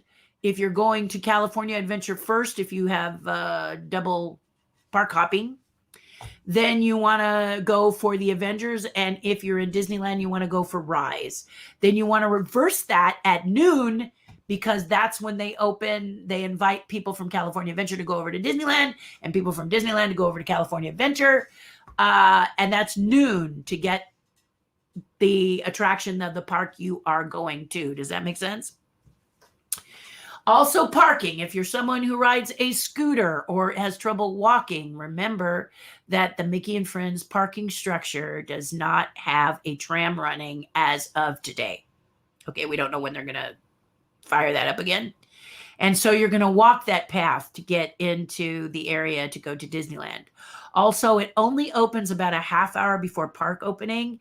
And what Robert has been telling us is that people have been being let in the park a half hour before official, or to an hour before official park opening actually happens. They'll put you into that, area in the front, like before rope drop Main Street area stuff. They watch after you, but but Yeah.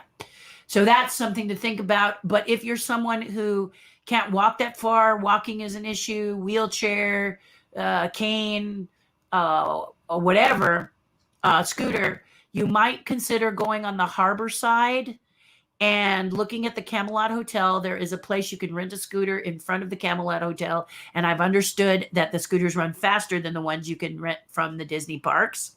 Not sure, don't use a scooter. They open at 8 o'clock. And you can also park on the harbor side, anywhere from $10 to $15 to $20.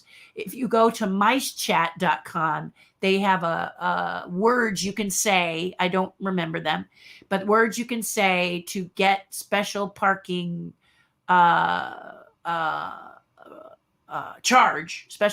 special discount for parking all day in their parking lots. A lot of hotels are doing this right now while capacity is smaller. Also, if you haven't been following the news, because in some cases it's way too depressing most of the time, you will know that by June 15th, so tomorrow's your day. And of course, that's not the 15th.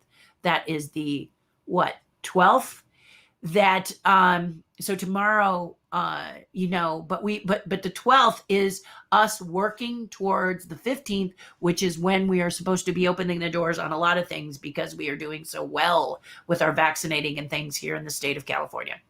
So you're from California, and you should know, I think you do know, Jill, that we are opening up. So go on that side, go early, and make sure you get a parking space on the harbor side. There's several hotels that are offering, but there's one hotel specifically, and it's not in my head, but if you go to micechat.com, thank you, Dusty Sage, for this, you can get that code word and what hotel it is. Pardon me. And then give me a minute. Dry throat. The question is it from talking or blood pressure medication?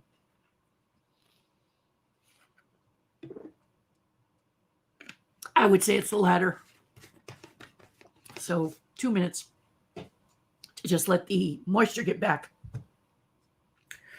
into my throat. I'm one of the few people that my medication, this particular medication, sucks out at any time of the moisture out of my mucous membranes around my throat and mouth, and it's very hard to talk after that. So anyway, Jill, or if you're planning on staying over in a hotel, those hotels right there on the harbor side, because you pop from there to go right over to the gate that's active. And what Robert said is he went opening day for Avengers Campus, and he said the line went all the way down harbor. But, and he was able to walk, he and his son walk. So they came from Mickey and Friends, but kind of decide where you want to be, especially if you're getting there early to meet people, because it doesn't let you go through the park or through downtown Disney. It's a kind of an around thing, at least last time I looked. So that's good. Also, if you are a park hopper, and I don't know if you are, Jill, I would look to make appointments, see if you can make reservations to eat in California Adventure where you're there. I have to be honest with you, the food is better. Yeah, right now Especially the food is better. And try that Lamplight Inn, I think it's called, that's over there where the Mermaid's Grotto, the Little Mermaid restaurant used to be. It's now Lamplight Inn or something like that, I think it's called. You probably know what I'm talking about. The food is amazing. The atmosphere is fantastic.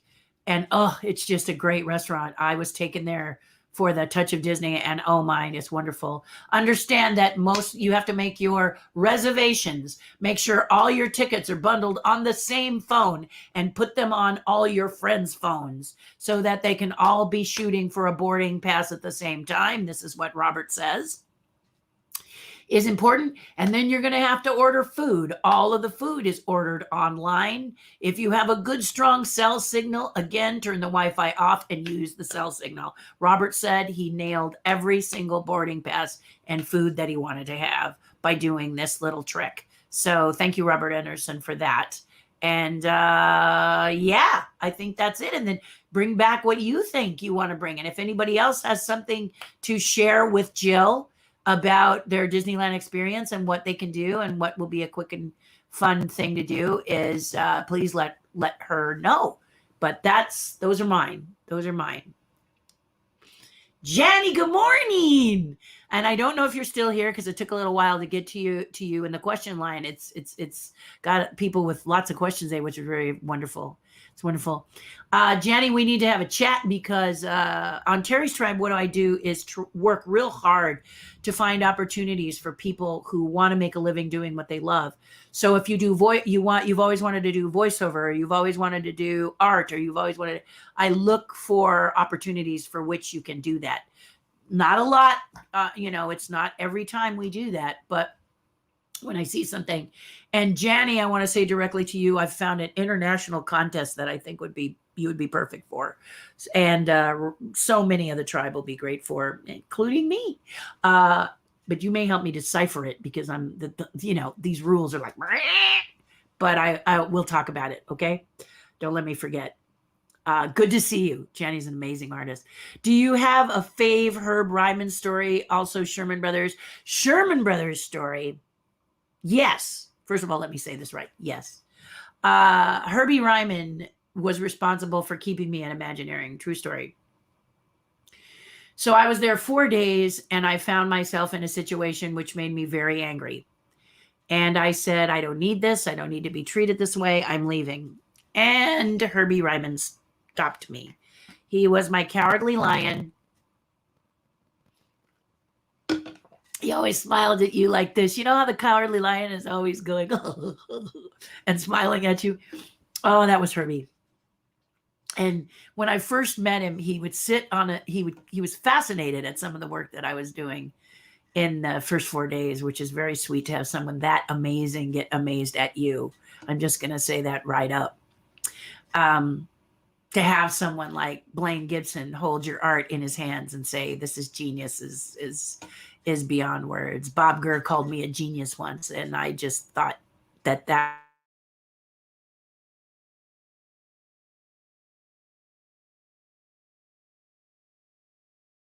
people that I'm pausing. Okay. Looks like we're back. It went dark for a while.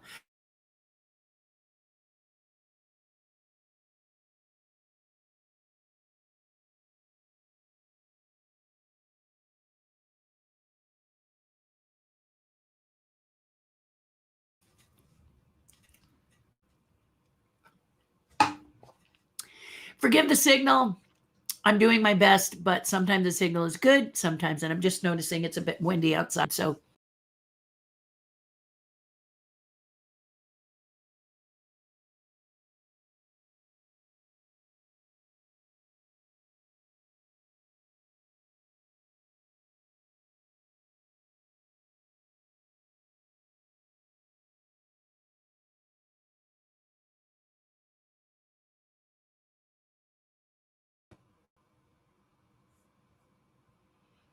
I think we're on now again. Forgive me. It just cut me off.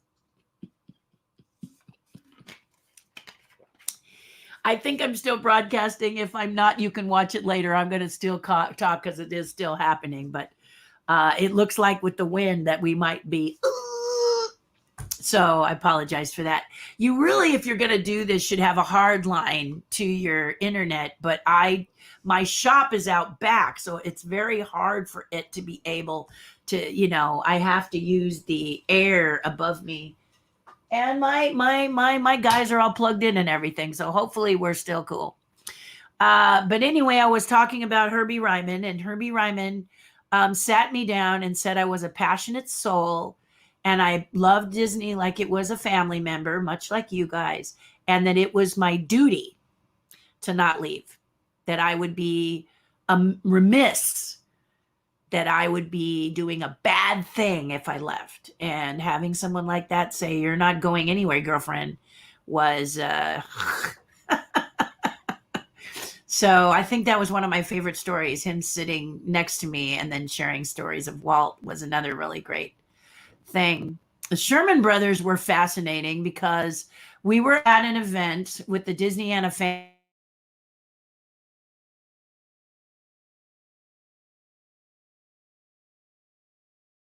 Disney and a fan club. I think that the Disney and a fan club.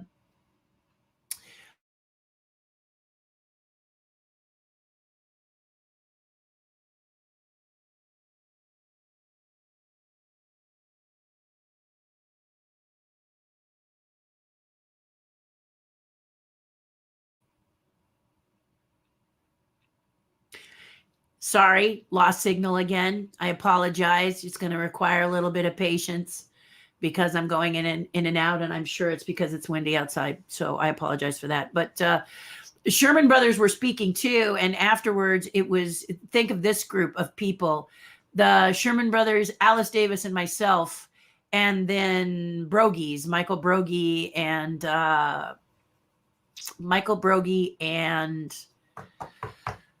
oh, forgive me, another big train enthusiast that I'll remember in a minute, Bruce Gordon, all together.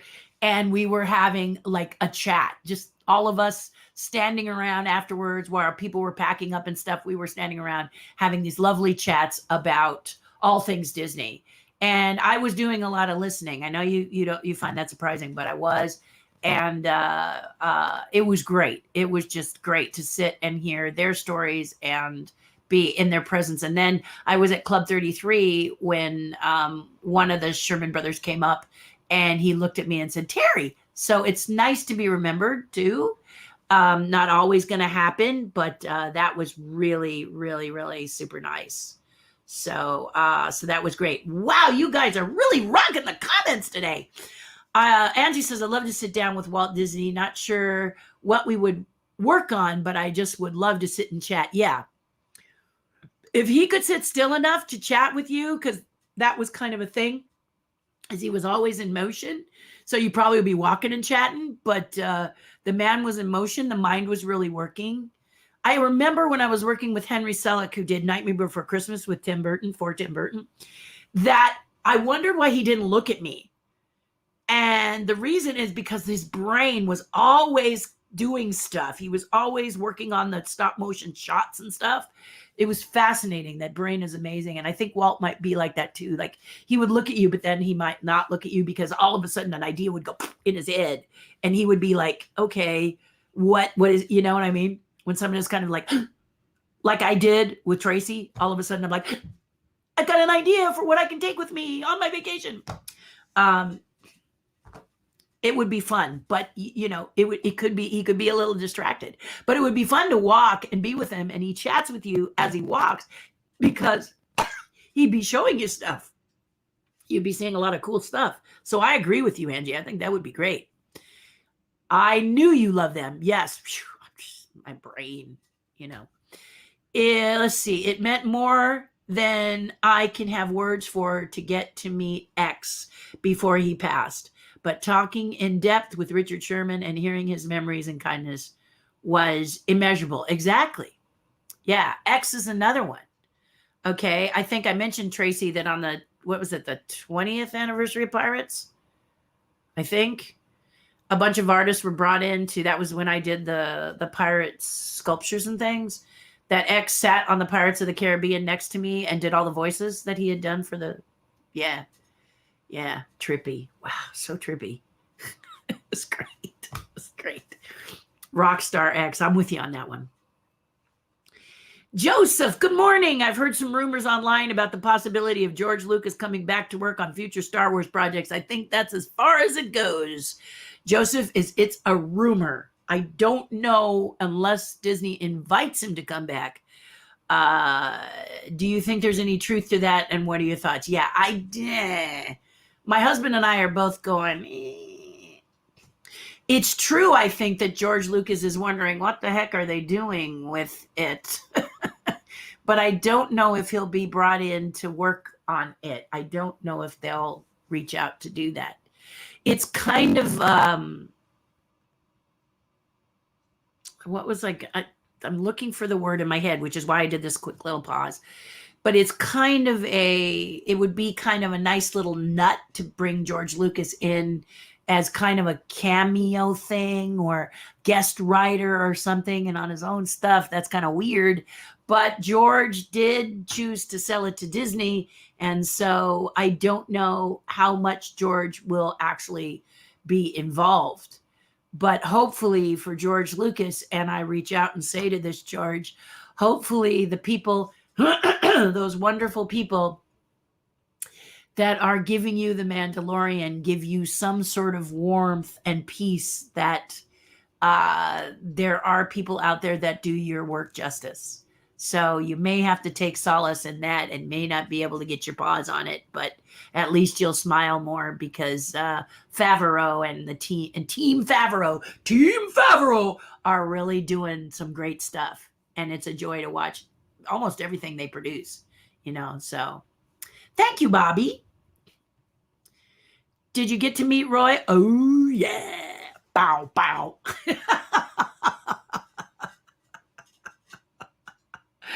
When I first met Roy Disney, I was in a competition for Halloween because at Imagineering back then, everything stopped and everybody had done creative costumes. Can you imagine Imagineers getting together and there's this amazing Halloween contest?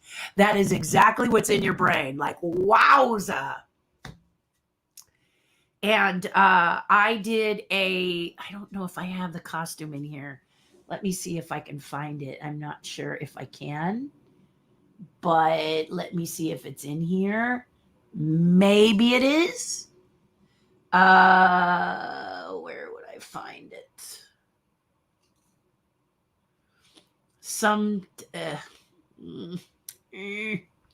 Let me see if I can find it. I'm not sure I'm going to be able to find it, because it may not be in here, but I will try.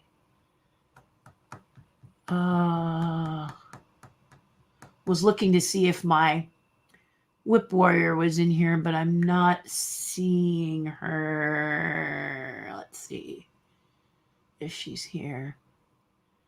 Well, I have one outfit. This wasn't the outfit I was talking about. But here I am as an ice fairy, and I won a lot of awards as the ice fairy. This is what introduced me to Ken Anderson and to Ward Kimball and several of the top Disney people you may know about as me as the ice fairy. What you can't see here is I'm on rollerblades, and my wings, when I moved my body, would shift and move with my body.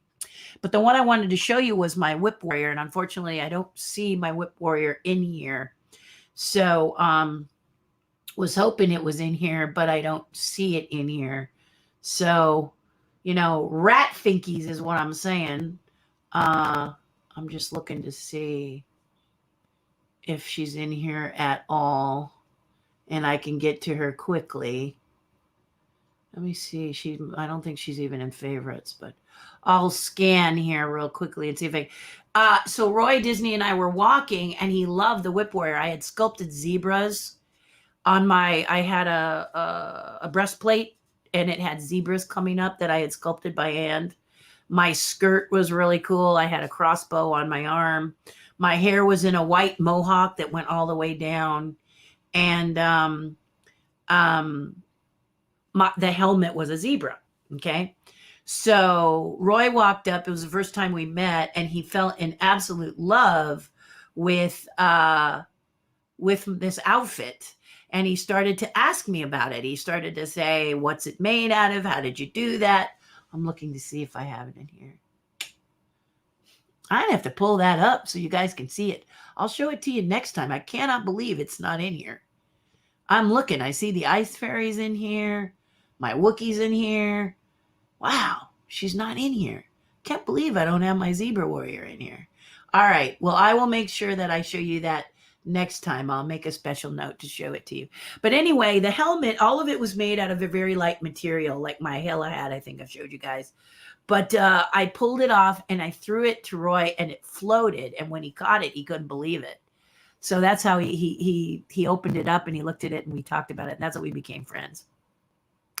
So Tracy, what happened was that, and I may have told this story before, but I'll tell it again. I did a talking Miss Mickey Mouse in Florida. So you know how you've been seeing these talking Mickey Mouses that now, because it's a chip, he talks and his mouth moves. It's a little it's a little jarring for children. Little kids, when he was meeting and greeting, they didn't like it that much. But on a parade, and that could be changing now, but in a parade, his mouth moved and everything. Well, way back when, I was doing it by hand as a puppeteer, and it was attached to a big one system, a la Henson, something very similar. Anyway, I was puppeteering the talking Minnie Mouse and programming him and getting ready to show him in Florida. But way back, rewind, I was called up by a company in Vegas, and the company in Vegas said, I'm sick of men puppeteers. I want a female. Can you fly out and look at this talking Mickey Mouse? We're having a challenge with it getting programmed. We hope that you can help us. So they flew me out there. And when I sat down to do the Mickey Mouse, they had a system where it opened and closed very much like the big one system that Henson built. It was not a Henson system, but it was kind of his idea of the Henson system. Okay. My version of it, sort of thing. Right. Let me just look at my albums again, because I can show you the system.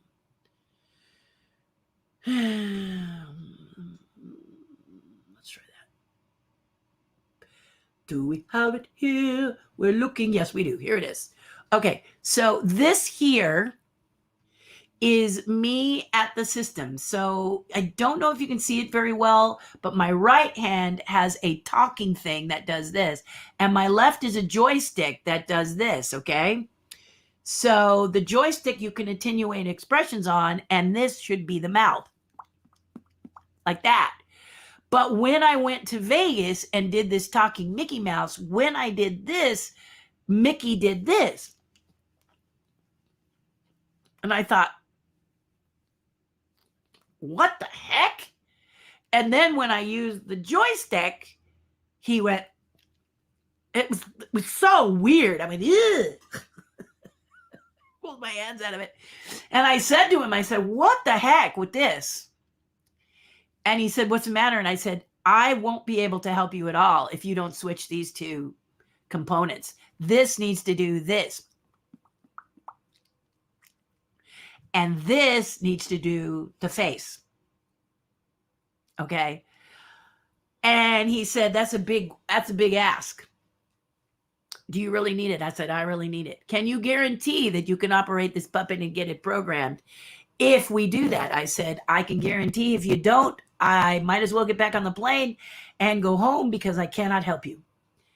And they really didn't want to do it. They crossed their arms and they said, what if we don't do it? I said, I'll go home because I can't help you. But if you do this, I can help you. So they worked all night to do it. And then the next day I came in and I made him work. I said, I took a little time programming him. And then he said, you need me. You need me. The head on the thing. You need me was what he said by me manipulating this. Okay. This is a Country Bears thing that I used to do. I did a lot on Country Bears with this same system. And I also did quite a few Henson program things with this system. So Dinosaurs was another one that I did a part of. I didn't do Baby this way. This was Kevin's job. He actually was doing a hand puppet. But Fran and Charlene, all of these were done with this system. So I knew this system quite well. And so this, as I said, what you need to understand is this is what I have trained myself to use as the talking mechanism of puppets all my life. So it makes no sense to unlearn that which I have learned. I must not unlearn that which I have learned. So I told him, and then I said, I'm just curious, what made you program this weird and wacky way? I've never seen anything like this. Well, he was a guitarist. And that's why he did it. Because as a guitarist, this hand does this, doesn't it? Right? I said, I understand. Now, why? He was hired by Disney to create this head when he had that kind of background. I just say he probably came in at a better price, because I know Henson was asked to bid on this too. So how does this have anything to do with Roy, you may be asking yourself? Well, before I left Vegas, they said, we're going to Disney and we're going to interview and present the Mickey Mouse head. And we need you not to say anything, because the last time we had a puppeteer talk, he actually tried to get Disney to fire us and hire somebody else. Ouch. Yeah, I can kind of understand why you don't want me to say anything. Okay. We're going to meet Roy Disney, say they, and you just come in when we introduce you, say hello, and then please get behind your console and say nothing more. Okay. This was 3 or 4 years after I'd known Roy. Hi, Roy in the hall. Coffee with Roy occasionally. How's it going, Roy? Terry, what's up? You come by to visit me. How you doing today, Terry? Okay, just so you know. But these people decided to say to me, say nothing. But please say nothing. Well, I could. No, say nothing is what they said. So the big day came and we went to Disney, the Disney company, the one we were in the building with the dwarves that are holding up that, if you've been in Los Angeles, I mean, if you've been in the city of Burbank, you have seen that building. That's where the Disney Studios lives. And I was sitting programming, making sure that Mickey worked good. You need me. You need me. Hi, Roy. You know, getting all practicey already. And they said, now remember, say nothing. But when Roy walked in, he said, hello, nice to see you again. Hello, Terry, what are you doing here? And they went. And I said, I'm here to do your puppet today. And he said, nobody told me you were going to be here. And I said, well, surprise.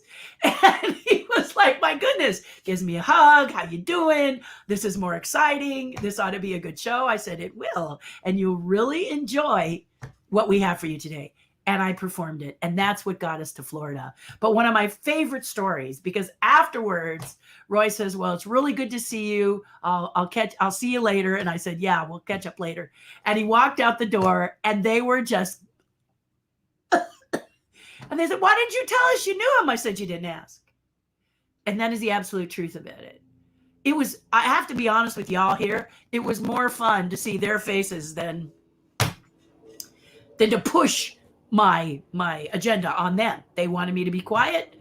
I would have if Roy had not said anything to me, but once he did, I answered, and they were like, oh my God, he knows her. What's even weirder is she knows him. Yeah, we were actually close, because he was at Imagineering a lot of the time. He was the advocate for the parks. He was a champion, like Tony Baxter and Marty Sklar. They were the Disney champions. They were all about making the Disney experience for you real. And I still believe that today. I think they are the best, the greatest people of all. And Roy was responsible for getting together and creating that museum. So, and I think an ulterior motive, can't for sure, no real raw knowledge on my part, but I think that's what keeps Walt in the picture, even though I feel like Walt is threatened. They're kind of trying to erase the Walt in Walt Disney, and I don't like that. Personally, I don't like it. So Disney Museum here in California it's really hard to take the Walt out of Walt Disney. You know, you can say the Disney Company all you want, but we all say Walt Disney Company. And if we go to that museum, we say it even more. So there you go. There's my story. I would completely agree. The PC with parks is overblown. Very sad. It is. But if you've ever seen the classic movie with Spencer Tracy called Inherit the Wind, my husband would know the date for real, but 1950s, somewhere in there. Look it up. It's a black and white. You can see it on probably in the Criterion collection, or you can definitely probably you will catch it at some point on Turner Classic Movies, TCM. But he talks about, if you let something get out of control, it will start to blow up to where it's completely surreal, is kind of what he says. He doesn't use those words. It's different. But you'll be burning books, and you'll be getting really nuts. And I think this is this is threatening to happen if it's not already occurring. We don't want to look at everything and say that's bad, that's bad. Not too long ago, people were upset because you were calling the hole covers over the streets manhole covers, and people were like, why do we call it, why are we focusing on men? I mean, are you really, seriously, really? Come on, you got too much time on your hands. So I agree with you, Angie, completely. General Electric did sponsor Carousel of Progress, I think so too. Definitely Carousel of Progress. You are right, Angie. Side note, I worked with GE for 10 years. Yeah, they did. And it was called GE's Carousel of Progress, I think. But it was Disney Presents GE. So that was like top billing was always Disney and next billing. But you guys who are really Disney know-it-alls, help us out here. So, because I don't know everything. So I want to make sure that we do justice to you. Judy Moore, what? What? Might have been that you saw me go dark and you're like, what happened? What location, country, state would you like to have another Disney park opened? I know it's colder in the Midwest, but I would love something Disney to open closer to Walt's home state of Missouri. Well, you have Marceline, don't you? His hometown, which I hear is adorable. I'll know more because I'm going there in September, August. Should everything go according to plan, I will be in Marceline, and on the YouTube channel, I actually made an announcement to keep an eye, but the actual dates for Marceline is, I'm going to look at it at my Magic Book of Wonder. I wonder about my Magic Book. And my Magic Book of Wonder, it's September 16th through the 18th. So September 16th through the 18th is Toonfest, TOONFEST. We probably should all Google it and get on their website and see the updates. But I'm going to be there with two amazing artists, providing that we can have a live appearance. I will be there in Marceline, and that's Walt's hometown. And the people there are joyful. In fact, in Marceline, the original Autopia cars, you remember the lights and everything, they were shipped and and the cars were shipped there, and they recreated the little drive around in Marceline. So that would be a place for you to go, Angie. That would be cool. But to answer your idea of a park, I think Walt Disney World is close enough, personally. And I think we have enough in the US. Sorry, but I do. I think it would benefit them to do a park I'm trying to think, because you got to be careful of monsoons, snow, weather. Florida has a lot of hurricane weather, and I'm sure Orlando was placed there because of lots of land and because they can kind of fight it, but they did get slammed a couple of times. California, obvious, because we rarely rain here. But maybe we could do something up in Canada. I think that would be a lot of fun.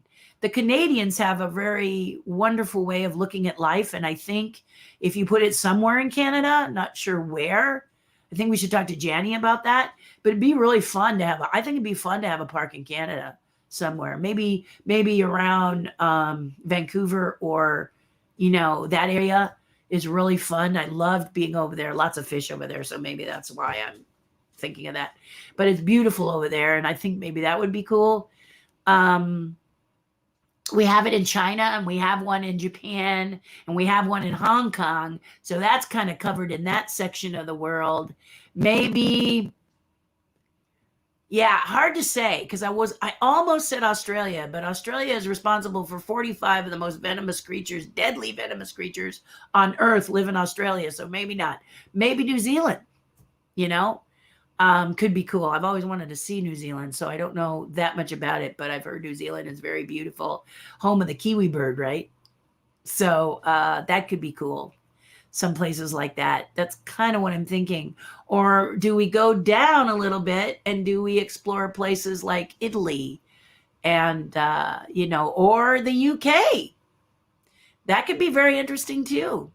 Something in the UK could be very interesting, but I think it should be themed. And that's what is so wonderful about Disney is they kind of take the culture and bring it into the parks. So if you do the UK, you might theme it because Harry Potter's actual sets are in the UK. And if you haven't seen that, oh, the most exciting, fun place to go when you're in the United Kingdom. I got to tell you, woo! So those are some ideas to do. You have to consider weather. You have to consider ease of getting into and getting out of and getting to it. That's a big one, which is why a lot of times they do capital cities. And do they want you? Okay, the French really didn't want the park in Paris, but Michael Eisner had his head was bent on that being the first one, and I guess they made them an offer they couldn't refuse. But a lot of the French people weren't that thrilled with Disneyland and where it was going to be located.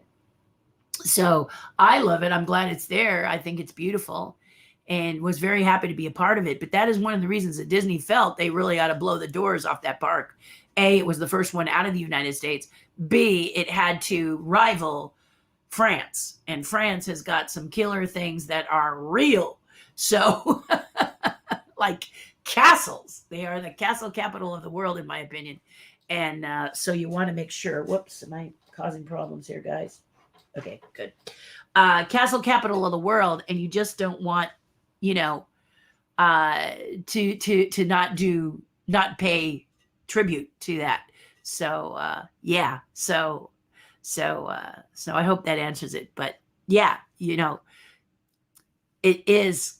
This one is close, so you might consider Angie Marceline. I personally do think changes that are happening to the parks are okay, but I don't think I understand why people would disagree with it. I don't think it should ruin anyone's park's experience. True, but you can make your park experience. I mean, if Splash Mountain bothers you, don't ride Splash Mountain. Because the last time I looked, Disneyland had a lot more attractions than Splash Mountain. I look at it this way. It's kind of like when I get motion sickness. I would love to continuously be on Star Tours, but I cannot ride it because I get motion sick. So I just don't ride it. I rode it one time and then said, that's enough. In Paris, I rode their Space Mountain. Way too much for me as a person who gets motion sick. So I will not ride it again. But that's your choice. Choose. Because it's not going to appeal to everybody. The teacups. I can't even watch the teacups because I get motion sick. I love them. I think they're wonderful. But, so I you can't please everybody, Shelby. And so, exercise your brain as a human being, everybody out there, and understand that I don't think they were doing it to be prejudicial. They were doing it because it has a lovely song, Zippity Doo Dah, and it was from a time that we shouldn't forget. So we don't do it again. But that's my opinion, but I think if you don't like Splash Mountain and what it's doing, just don't ride it. Now, I will say add to that, especially for you, Shelby, is what I'd add to that is that ride is getting kind of tired. Okay. It would be great to change it and spice it up a little, I think, or spruce it up or make it, because it actually, I think when they first thought about it, my opinion is that they wanted to do something with the animals that were in Carousel of Progress between, it was America Sings, and they had all these animatronic characters. Where are we going to put them when we get rid of America Sings? Is kind of the way I felt the thinking was with that from the beginning, to be honest with you. So it's kind of tired, in my opinion. People love it, but it's kind of a tired ride, and I'd like to see it, just given a facelift, give it some zip zing or something is what I'm kind of thinking. So maybe we're both on the same track for different reasons. Yeah. But anyway, I appreciate your opinion and your question. I do. And nothing towards you personally, because That is not what I'm saying. I'm just saying overall, they can't please everybody. So people should, this is what I meant, not you, Shelby, but people should consider just not riding if they don't like it. Because there's a lot of reasons you don't like a ride besides that. But Disney is going to try their very best to give you everything they can and not make you upset. But this is one of the reasons we don't have a lot more of Chernabog in the park, because the religious right don't like demons. This is what happened when I was sculpting for Disney. I wanted to do a Chernabog. I got to do it, but it was highly regulated. It was highly regulated, my sculpture. I could only do a few because they didn't want people offended that I was sculpting a demon Chernabog, even though people love the Night on Bell Mountain demon. So I hear you. Okay. I hope I haven't hurt your feelings, because that was not my intention. I think you're amazing. I really do. And thank you for asking that question. Do you like Saving Mr. Banks? I really enjoyed that movie. I loved Saving Mr. Banks. Okay. Why did I love it? Okay. There's a couple other reasons I really loved it. I saw it with Bob Gurr. What's not to love? And we weren't sitting next to each other. It was my husband and I, and Bob Gurr was in the audience. And then afterwards, we were at the Disney Studios when we saw it in their theater. Afterwards, they had a tea. They had an afternoon tea, and we had afternoon tea with Bob Gurr and his +1. And it was just delightful. Just the whole package was delightful. And I thought Tom Hanks did a great job of being Walt Disney without copying Walt Disney. He kind of did a few mannerisms. Maybe he didn't do a little bit of mannerism, but I think what I really liked about his Walt Disney was the attitude of Walt Disney. You know, that perky, smiley face, but yet you're not going to get the better of me. Okay. Because I'm Walt Disney, in case you haven't looked. Okay. And I want to do this, and we're going to do this. So get ready, because you're going head to head with Walt Disney. And I thought that was joyful and lovely. And then I also loved the portrayal of the Sherman Brothers. I thought that was a lot of fun to watch them. And then the added character of the chauffeur was a lot of fun. That was just an added part of the story, because some people may not have liked it because they said it wasn't accurate. But here's the thing. It's a movie. Movies don't have to be 100% dyed in the wall truthful. They can play. That's what movie is. Documentary needs to be truthful. Documentaries state the facts, right? But a movie can play with the facts. They can juxtapose things and move them around so they're more exciting and more energetic and more fun. Okay. And that's exactly what they did with Saving Mr. Banks. And I really did enjoy it. I really did, Angie. You're absolutely right. Did you like it? What do you think of travelers who think Walt Disney World is the original set of parks? Clueless? And those who don't even know there is a Disneyland. Well, if you don't know there's a Disneyland, it's not your fault. Maybe this isn't. You remember when I told you I'm not a Marvelite? Okay. So when you come to me and talk about certain characters, like they introduced, they were telling me they introduced a new character in the Avengers campus, and I have no idea who he is. No, I mean, I'm clueless. I don't know. So it could be that they're sports based. I do think it's hard to not know Disney and Disneyland and Walt Disney World, because they're everywhere. They're in their advertising, their merchandising is better than so many. I mean, they have got merchandising down, baby. So I don't know how you don't know, but it is possible, especially, let's say you're an athlete and athletics is all you know because you're training for the Olympics. You know, Olympics morning, Olympics afternoon, Olympics night, because Olympics is your frame. You know, you don't get out much because you're Olympics. You know, that's possible. If you are someone who likes sports and sports is your jam and that's all you want to talk about is sports, you know, then, I mean, I love to watch basketball, but I have no idea what I'm watching. My son and my cousin had to tell me about basketball because my friends on the Milwaukee Bucks, the Lopez brothers, got us tickets, and they explained to me, like I remember sitting there and they kept flashing this picture on the jumbotron in the middle of Staples Center, and it was this guy with this big fuzzy beard. He looked so bizarre, and I was like, why do they keep flashing that guy's face on there? And my cousin and my son looked at me and giggled and said, that's LeBron James. Well, I didn't know who LeBron James was. I had heard the name, but I never bothered to see what he looks like or anything. He's basketball. Sports are not my jam. Whew. When sports come on, I change the channel. Not my thing.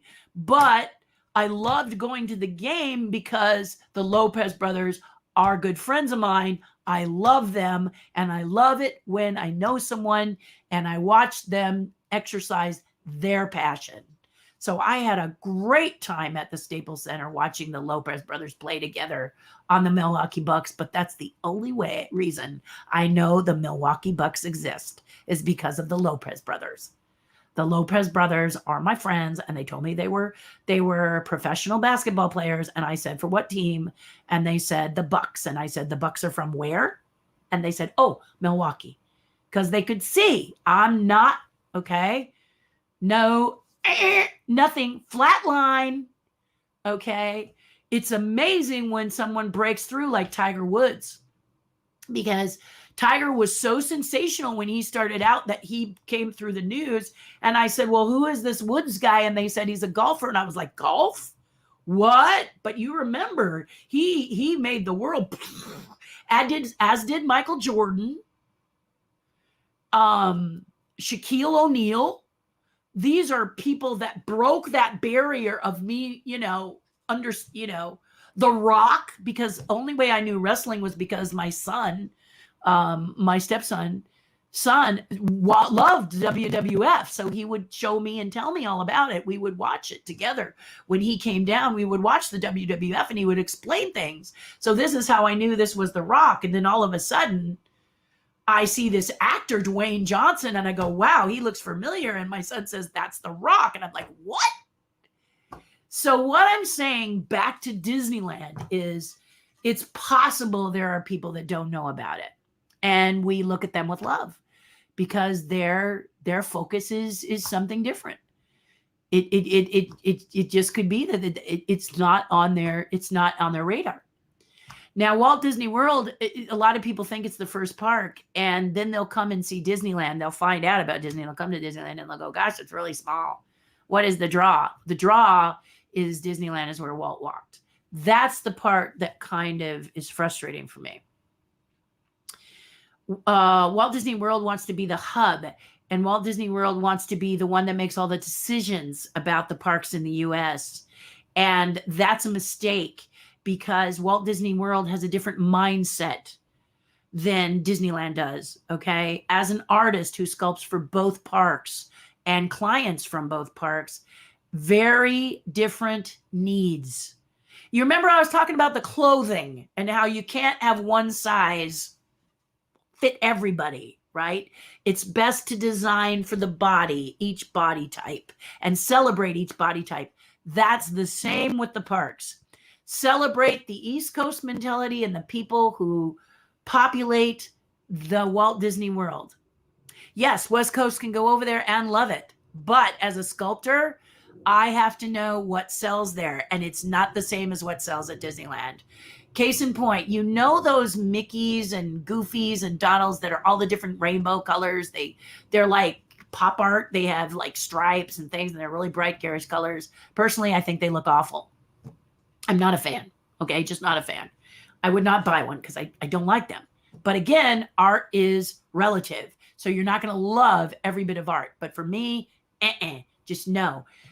They sell very well in Walt Disney World, but they did not sell as well in Disneyland. People who are West Coast, as a sculptor, I'm speaking as a sculptor who does merchandise, okay? On West Coast, They want it to be on model, which means it's got to look like their characters. Okay. Their characters have to look like their characters. They're not real good with abstract art being their characters. Okay. Maybe an artist does their theme stuff, but it has to look like the character in some way, shape, or form. Or I don't think it really sells on the West Coast as well. East Coast, it'll sell like hotcakes. East Coast, they like the abstract, they like that mushy, gooey, whatever that is. They like it more. It's easier for me to do something a little more away from on model for East Coast than Walt Disney World I'm talking about now, than it is to do for Disneyland. So to have Disney World be the decision maker for both coasts, it just doesn't fit. And we're not Walmart, okay? We're Disney. So do stuff and it's lovely to have things in Walt Disney World you can't get in Disneyland. That is a cool thing that you collectors love. You love the differentiation. I mean, there are people out there I've noticed on Instagram who love the special products they have in Hong Kong and in Tokyo. And they will shop it for you and ship it to you. They're professionals that go out, buy it, and ship it to you, don't they? And there's really cute stuff. But again, they're taking the people of Japan, the people of Hong Kong, the people of China, and keeping them in mind when they're designing product. Because if you did a one-size-fits-all, you'd be having a lot of discount sales of surplus merchandise. Just a mindset thought. So I hope that answers your question. Walt Disney World is great because it has a lot of area, a lot of space, and you can completely immerse yourself there and never leave if you want. Disneyland's kind of like that, but not as much because we have our everything in real estate is very prime out here. But why do you come to Disneyland? Because that's where Walt walked. You actually get to recreate the picture that you all love of Walt walking out the back side of the castle with his hands in his pockets. Look at how cool. You can actually pretend to be Walt and do that exact same thing. The only place you can do it is here in Anaheim at Disneyland, California. So when you go, with respect, understand that you're going to walk in Walt's footsteps. We even have an event where you can do that. You can actually sign up to walk in Walt's footsteps. You can see Walt's actual apartment. You can learn about why he created Club 33 in Disneyland first, okay? You can learn all of the stuff that was in Walt's mind, which is one of the reasons I'm a little bit, I want them to keep more of Walt's world in Disneyland because once it's gone, it's gone. So, and people said, well, he always says it should be ever changing. He didn't plan on dying, guys. So it can be ever changing, but now use your intelligence to figure out what does that actually mean. One of the things I've noticed is that if they had left Tomorrowland as it was in that retro kind of 1950s era, that I think you would have every single young person populate that so much you couldn't move because they love the 50s and the 60s. They love that retro. They go crazy for it. It's absolutely adorable. And they love the nostalgia of it. So, and people want to take their kids and show them what they saw at Disneyland. But it's going to take the Imagineer's creativity. How do you keep what you keep and modernize what you want to modernize? And maybe you let Disneyland be more nostalgic while you let California Adventure be the future. An idea. Only an idea. Okay? But that's what I'm thinking. Because once you get rid of what Walt had, because Walt is not here anymore, it's gone. And there are some really beautiful things that happened when Walt was actually designing that park, and it gives you goosebumps when you walk through and experience that stuff. And it's great to feel those goosebumps, and you can only feel them here at Disneyland in California. So that's what I think about that. And thank you for that question, Judy. That was a good one. Wicked worked because Wizard of Oz universe is so public domain. It is allowed to reimagined in different ways. You could see it its own continuum and easy to be separated from other adaptations. Shelby, I agree. Also, Wicked was brilliant. I thought Wicked was brilliant. And so many levels. For one, it was a play. To see that great dragon come out at the end in Wicked and watch it operate. Well, of course, you have me at hello. Like the play of Lion King, you have me at hello because it's all puppets. But it's a lot of puppets. Oh, there I am going, woohoo, puppets. But I have to agree with Shelby here because it was amazing. And I liked that was a different look at a story we all loved. And I love the way that story unfolded and was told. But so did a lot of other people. And boy, do we copy. And all of a sudden, every villain had to have this epiphany. I liked the epiphany for the Wicked Witch, but I really didn't like it for the other characters. Like, don't, take one thing and you got your rubber stamp and you're and every, you're cookie cutting now. Every movie has got to have the villain be good. No. I mean, maybe you don't, but I love the villains to save villains. I really, really do. I love them to stay villains or stay annoyed. Emperor's New Groove. Yzma is so much fun. I mean, she's even an evil pussycat. This is my voice. This is my voice. What happened to my voice? It's hilarious. And it's this so funny. I mean, come on. You can have fun with a villain, make them kind of funny, but keep them evil. Just they don't all have to be wicked. I thought Wicked worked for the Wizard of Oz, but I really don't think it worked for other venues. I just love it. So Shelby, I'm with you. I just think Wicked was really good, and I'm hand in glove with you on that. Oh, I want to go to Bora Bora, says Angie. The only thing stopping me is that plane ride. Well, right now, of course. Yeah. Of course. They're talking about reinstalling the supersonic jet. Yeah, you remember the Condor? Concorde? Oh. I don't remember how they got it here at my airport. But they got it here and we got special permission to walk on it and board it. And it was the coolest thing. And then I had friends who actually flew it. They said you could board it in Paris, watch the sunset in Paris, board the Concorde, fly to New York and watch that same sunset only in New York. Isn't that cool? You could actually chase the sunsets in that plane, and they're talking about bringing that back. How fun would that be? And then save your jar of pennies. And you could get to Bora Bora in far less time. Exactly. So I'm praying that they'll be. I really was heartbroken when they retired that plane. I love that plane. My dream was to fly on it, and I was really close. And then so hopefully they'll bring it back. And now it's crazy to, flying is one of those things I'm not into right now because of the pandemic. So if you're one of those people that is courageous enough to fly, good for you. There are some precautions you can take. Thank you, Deanna. Aren't they wild? Yeah, I'm glad you asked that question. Leslie Smith. Yeah, Spoonflower does, but their blacks are And they said they're really sorry. They said that's the only way they can do it. I actually had a conference with the company. Yeah, because when in doubt, you say, hey, I love everything you do. I love your everything. Gosh, I love this company, Spoonflower. They're wonderful, except for their blacks are lame.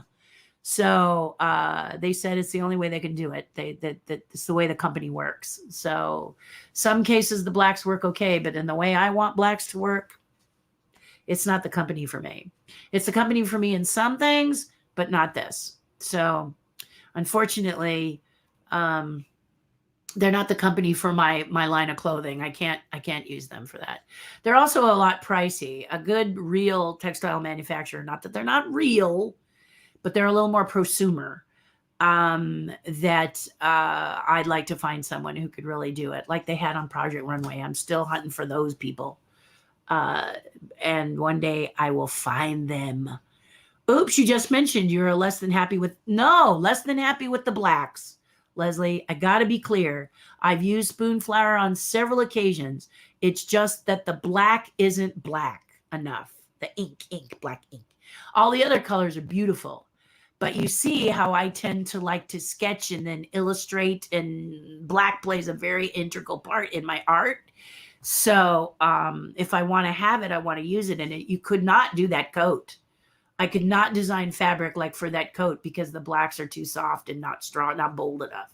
And bless them at Spoon Flour, they really wanted to help, but they had to tell me that the process that they do is the way they do it. So it's a long day today. You guys have questions. Illustrating silk scarves. I actually did. Oh, I can't even, I'll show you the one that I did. Really fun. Really, really fun. I did one. But again, my idea is to make them affordable for all of you guys. Because when I do one, it's several. It would be an investment. Yeah, like the really, yeah. So it's always good if I can make many, like my hitchhiking ghost pin for $20. Because it's an open-ended edition, it saves money for you. So that's why I want to create a line of clothing that everyone can afford. And then if you want to have that one-of-a-kind piece just for you that I hand illustrate, that no one else in the world can have because it's yours and yours alone, like my sculptures, it can work like that. But that is an investment. So you can have it done now because I'm doing that. But I want, what would be my dream would be a line of clothing that people can all have. Yeah, that's the goal. That's my goal. Great idea though, Judy. Absolutely a great idea. What are your thoughts on the prices for the Boo Bash? Tickets go up to $199, and as we know, no parade or fireworks. Is that still the case, Angie? You don't think that'll be there around the Boo Bash? Isn't the Boo Bash October? Is my first question. Do you think Disney will continue to push prices higher and make up for losses? Yeah. But then, is it making up for losses, or do they just make prices higher? Before the pandemic, they were raising prices like crazy. And they warn us that the passes are going to be probably higher priced with less perks, is what we're hearing on the jungle drums. So we just got to wait and see. But yeah, Walt's dream, people are always saying he's wanting to advance and make things change and blah, blah, blah. I think they say that to suit them because they want to change it, honestly. But he wanted it so all families could attend. And can all families attend Disneyland, really? Not really. If you want to do the Boo Bash for a minute, $199 per person, and you have a family of 4, that's $800. And you haven't gotten food. You haven't gotten there. That's tough on a family of 4. And Walt wanted a family. He was thinking mom, dad, 2 kids, and a grandma and a grandpa. That's what he was thinking about as he sat at the carousel in the Griffith Park area. So it really is a park that is an investment to go to. And the one thing that made the passes so lovely is if you went a lot as a person, you could do the math, and it was great, Someone like me, who, when you guys would write to me and say, hey, we're in Disneyland, can you come see us? And I'd say, how long are you there? And you'd say, blah, blah, blah. Like, that's what usually would have happened with Nate and his husband, would be that they would say, hey, we're at the park, you want to come and join us? And I would jump in my car, get my pass, go there and meet them at Disneyland, show them around, talk, eat at the wonderful restaurants and stuff. But you can't do that right now because it's a pandemic. So, and the prices are crazy. So people ask me if I was coming to the birthday in July, and I'm not, because I don't know that everybody is going to be able to be invited. If everybody can be invited, I may try for it. But if everybody can't be invited, I don't need to take up somebody's ticket space, because there are people out there that are this close to doing something irrational because they need their Disney fix. Okay. These people need to get in to get that warmth and love back, because some of them are really stretched thin and don't know what to do with themselves. And I want those people to be able to go. They need it They need it like a transfusion. I've told you before, some people are out there that need the Disneyland experience or the Walt Disney World experience like a transfusion.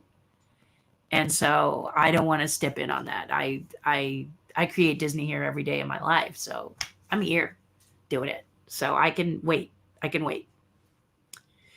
Same here with Bora Bora. Fiji and I are addicted to watching live African safari every day. I agree. It's great when we can't go in person. We should have a tribe getaway sometime. Yeah, my thing for the African safari is the Wild Animal Park in San Diego, California. It's wonderful. And if you go in May, like I was wanting to go in May, but I'm not really up for traveling a lot right now. I'm very restrictive on that because of the pandemic. I'm entering slowly into the travel lanes. But you can ride in the back of a food truck and actually go on the safari property and actually touch the animals and stuff. And so that feels really, that's been my safari light for so long until I get to do the African safari. I watch a lot like you do, Tracy, on TV and videos and stuff like that, which is a really great thing. Because the photographers are so brilliant. But I love being on this. If you ever get to the Wild Animal Park, that is a really fun thing to do. And it's great. And do the 4 hour because it costs maybe a couple $100 now, maybe less. It's less if you join the park, and the park isn't that expensive to join, be a patron of.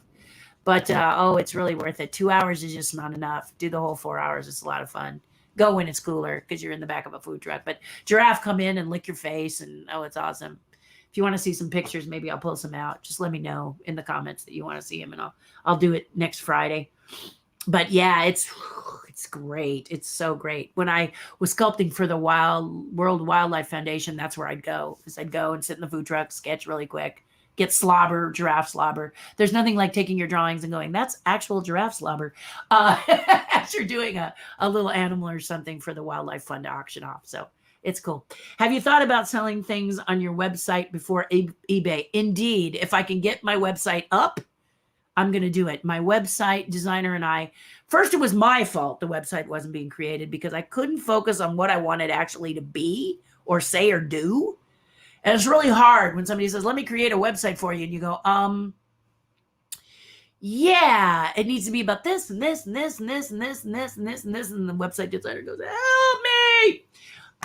And then when I had focus and I had a direction and we were ready to do it together, she ran into all kinds of problems. So she's struggling right now. So as soon as she's back, we're going to get together. It's going to be up. And absolutely, that is exactly what I'm going to do with my website. So yes, absolutely before eBay. In fact, from here, Angie, and from Terry's Tribe, I will offer it first on these two broadcasts before it ever gets near eBay, in most cases. Okay, in most cases. It may not be every case. I have a Lego set. Do you remember the giant Statue of Liberty Lego set that Lego did in, what was it, 1980 maybe? Maybe it's 2000, I don't know. But it had the gray brick. On Amazon, this kit built sells for $2,000 or $3,000. So I think that may be something that needs to be on an Amazon or an eBay so that it reaches out to a lot of people, because I have it. It's in mint condition with one caveat. The box is a little bit faded, but every brick of this is in its original Lego bag, and only one box is opened because I wanted the manual. So the only reason I bought the box was because I wanted the manual. So I got the manual out. I worked from the manual to build my own thing, and then I gently put it back in. So it's been sitting out because I thought I might build it someday, and I didn't. And there's none of them that are like that I've seen, unless they're ones that people just have never opened, that they put it away and thought it would be worth thousands of dollars. Those are going for about $7,000 right now. So I don't know if there's anybody in this broadcast area that would like the Statue of Liberty box set for around $3,000 because that's about what I'm going to ask. I'm going to ask between $2,000 and $3,000 for that. And that to me makes me think of an eBay based thing, you know. But I could shout out to you guys, and if anybody wants it, let me know. And then if you do, we'll work something out. But most of my stuff goes through here, these live broadcasts, and my tribe. And they go first to the tribe and then here. Yeah, first to the people on my Patreon page. Because that's the tribe. Yeah. You get a lot for $5 a month. You really do. Outside with people. What is this? What is this thing you speak of? Hoping to go back to the office next month. See, that's what I'm saying. And when you do that, there's less people that show up, and I can't take that personally. It's what it is. So my lives will be shorter. However, today, because I said I'm going to say as long as there's questions, and you guys are just chatting away, and I love it. Thank you for doing that. This weekend in Phoenix, they were expecting 111. Yeah, I won't be going there. What a world! What a world! No! Can you show us some of the puppets you've made in a future show? I can show you a couple. Most of the puppets I've made, I do for commission. So people hire me to make puppets. This is my thing about that, is that I make puppets, but they're usually people commission me, pay me to make them. So I don't have a lot here. And I haven't found Yoda yet, and he's very fragile, my Yoda. Because my Yoda is from the 80s, my Yoda puppet. So he's a little crumbly and crunchy, so I can't operate him, but I could show you him if I can find him. I think he's still around, if he's not to dust. But here is my Yoda puppet that I did when I was touring. Here I am. I'm very young. You see I have a lightsaber on my hip. If I hide your comment, you can see I built that lightsaber, and I built that gun belt. And I built this costume. I was known as the Other Hope, and I sculpted this puppet. So here I am with that puppet for my Star Wars in the 80s. That was, yes, the 80s. Wow, that was the 80s. And then I also built, let me see, I built the Foster Farms chickens for Foster Farm, designed and created them. And so these guys were completely designed by me from the beginning. And then the Bunraku version and the following versions were designed by Rick Glazzarini based on my patterns. Not everything was based on my patterns, because Rick is a very talented person, but the later ones were Rick Glazzarini. But the concept that sold the campaign were mine. And let's see if I can find any other puppets you might enjoy seeing that I have created for others. Here's one that's super sweet. Oh, I taught this class where everyone made a sock stitch. So my friend Linda rolls in the foreground, and then behind it is my friend Rachel. And they all did a stitch. You see down here, stitch sock puppets. If I hide this again, there he is, Stitch. Taught people how to make a sock puppet that looked like their favorite character. They all picked Stitch, and I designed patterns for it and showed them how to do it. And this is one I did. This is Juxtapose. Juxty was designed for a client. Let me just, there I am. Juxty is a tree frog. She wanted a tree frog. This is her company, Sentence Aerobics, and she teaches you how to be better with words. She is an artist, and her paint and things are as the typewriter. Her tools are the typewriter and the words. She is a maestro. She's a master at words. And she wanted a little puppet to help people understand the benefit of wordplay. She talks with adults, but she also talks with young people. And this is Juxtapose for Juxtapose. And the box in the back is a duplicate replica of her book. And when you open it up, this is the way your puppet comes. So Juxty is in a box. These are pages that are recreated from her book, an adoption certificate underneath her little fingers, and the rods in which to operate her. So I design and build a lot of puppets. So I don't have many in my home because most of them are going away to their adoptive parents. I'd love to do more. And when you buy a puppet like that, here is the owner of Sentence Aerobics, and I am teaching her how to use it. First of all, I'm showing her where to put the rods, and then I'm showing her how to use it. She absolutely fell in love with Juxty. She got really crazy over Juxty. Yeah, she loved it. She loved that little character. It was nice to see someone get so excited about a puppet. But that's just a few of the puppets that I do, but I can create just about anything. And I have in some cases.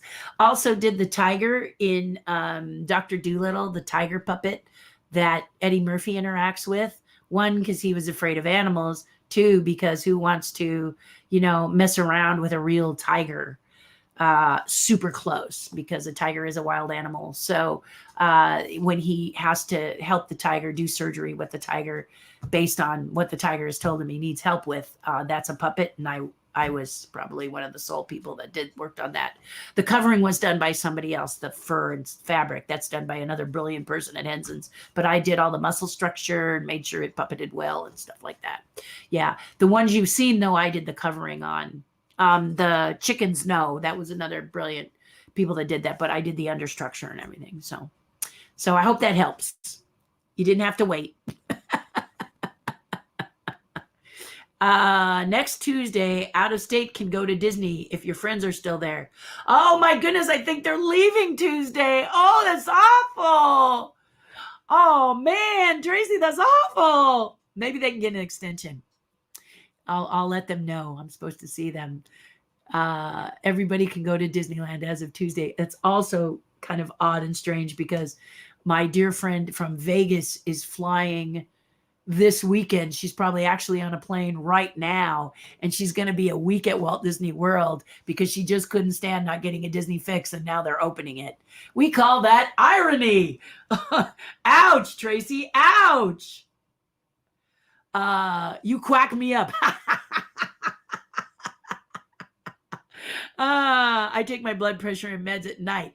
I have to do both. So night and day, I have to do it. Yeah. Yeah. It runs in my family. The black half of my family has a history of it. So it's night and day. So my doctor says, not a lot. They're very teeny tiny. But yeah. And then I'm constantly running around. I watch my eating, watch my salt, watch all of that. But there are some things sometimes that are hereditary that I've got it down to the minimal. And Lord knows I'd love for it to go away, but it is what it is. At least it's not, I don't have the cabinet full of stuff because I do take care of myself as best I can. Thank you so much. You are so welcome, Jill. You have a great time. And please post and tag me and let me know what you've discovered, okay? I'd love that. I saw that some of the bricks at Disneyland got painted on. Anyone on here have their brick painted on? I hope mine is not. I hope not too, because that's not what you invested in a brick for, was it?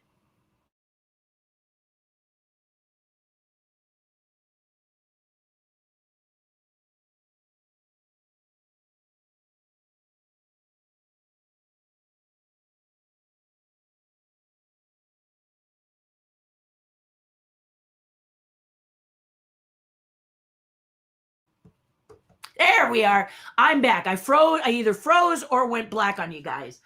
It's been a long time. So we're actually almost at 3 hours. But I hope yours didn't. I looked for yours actually, Deanna, and didn't find it. But I didn't have a lot of time because my guests that I was with wanted to get in the park. They would not wait for me. Today is your birthday, David. Happy birthday.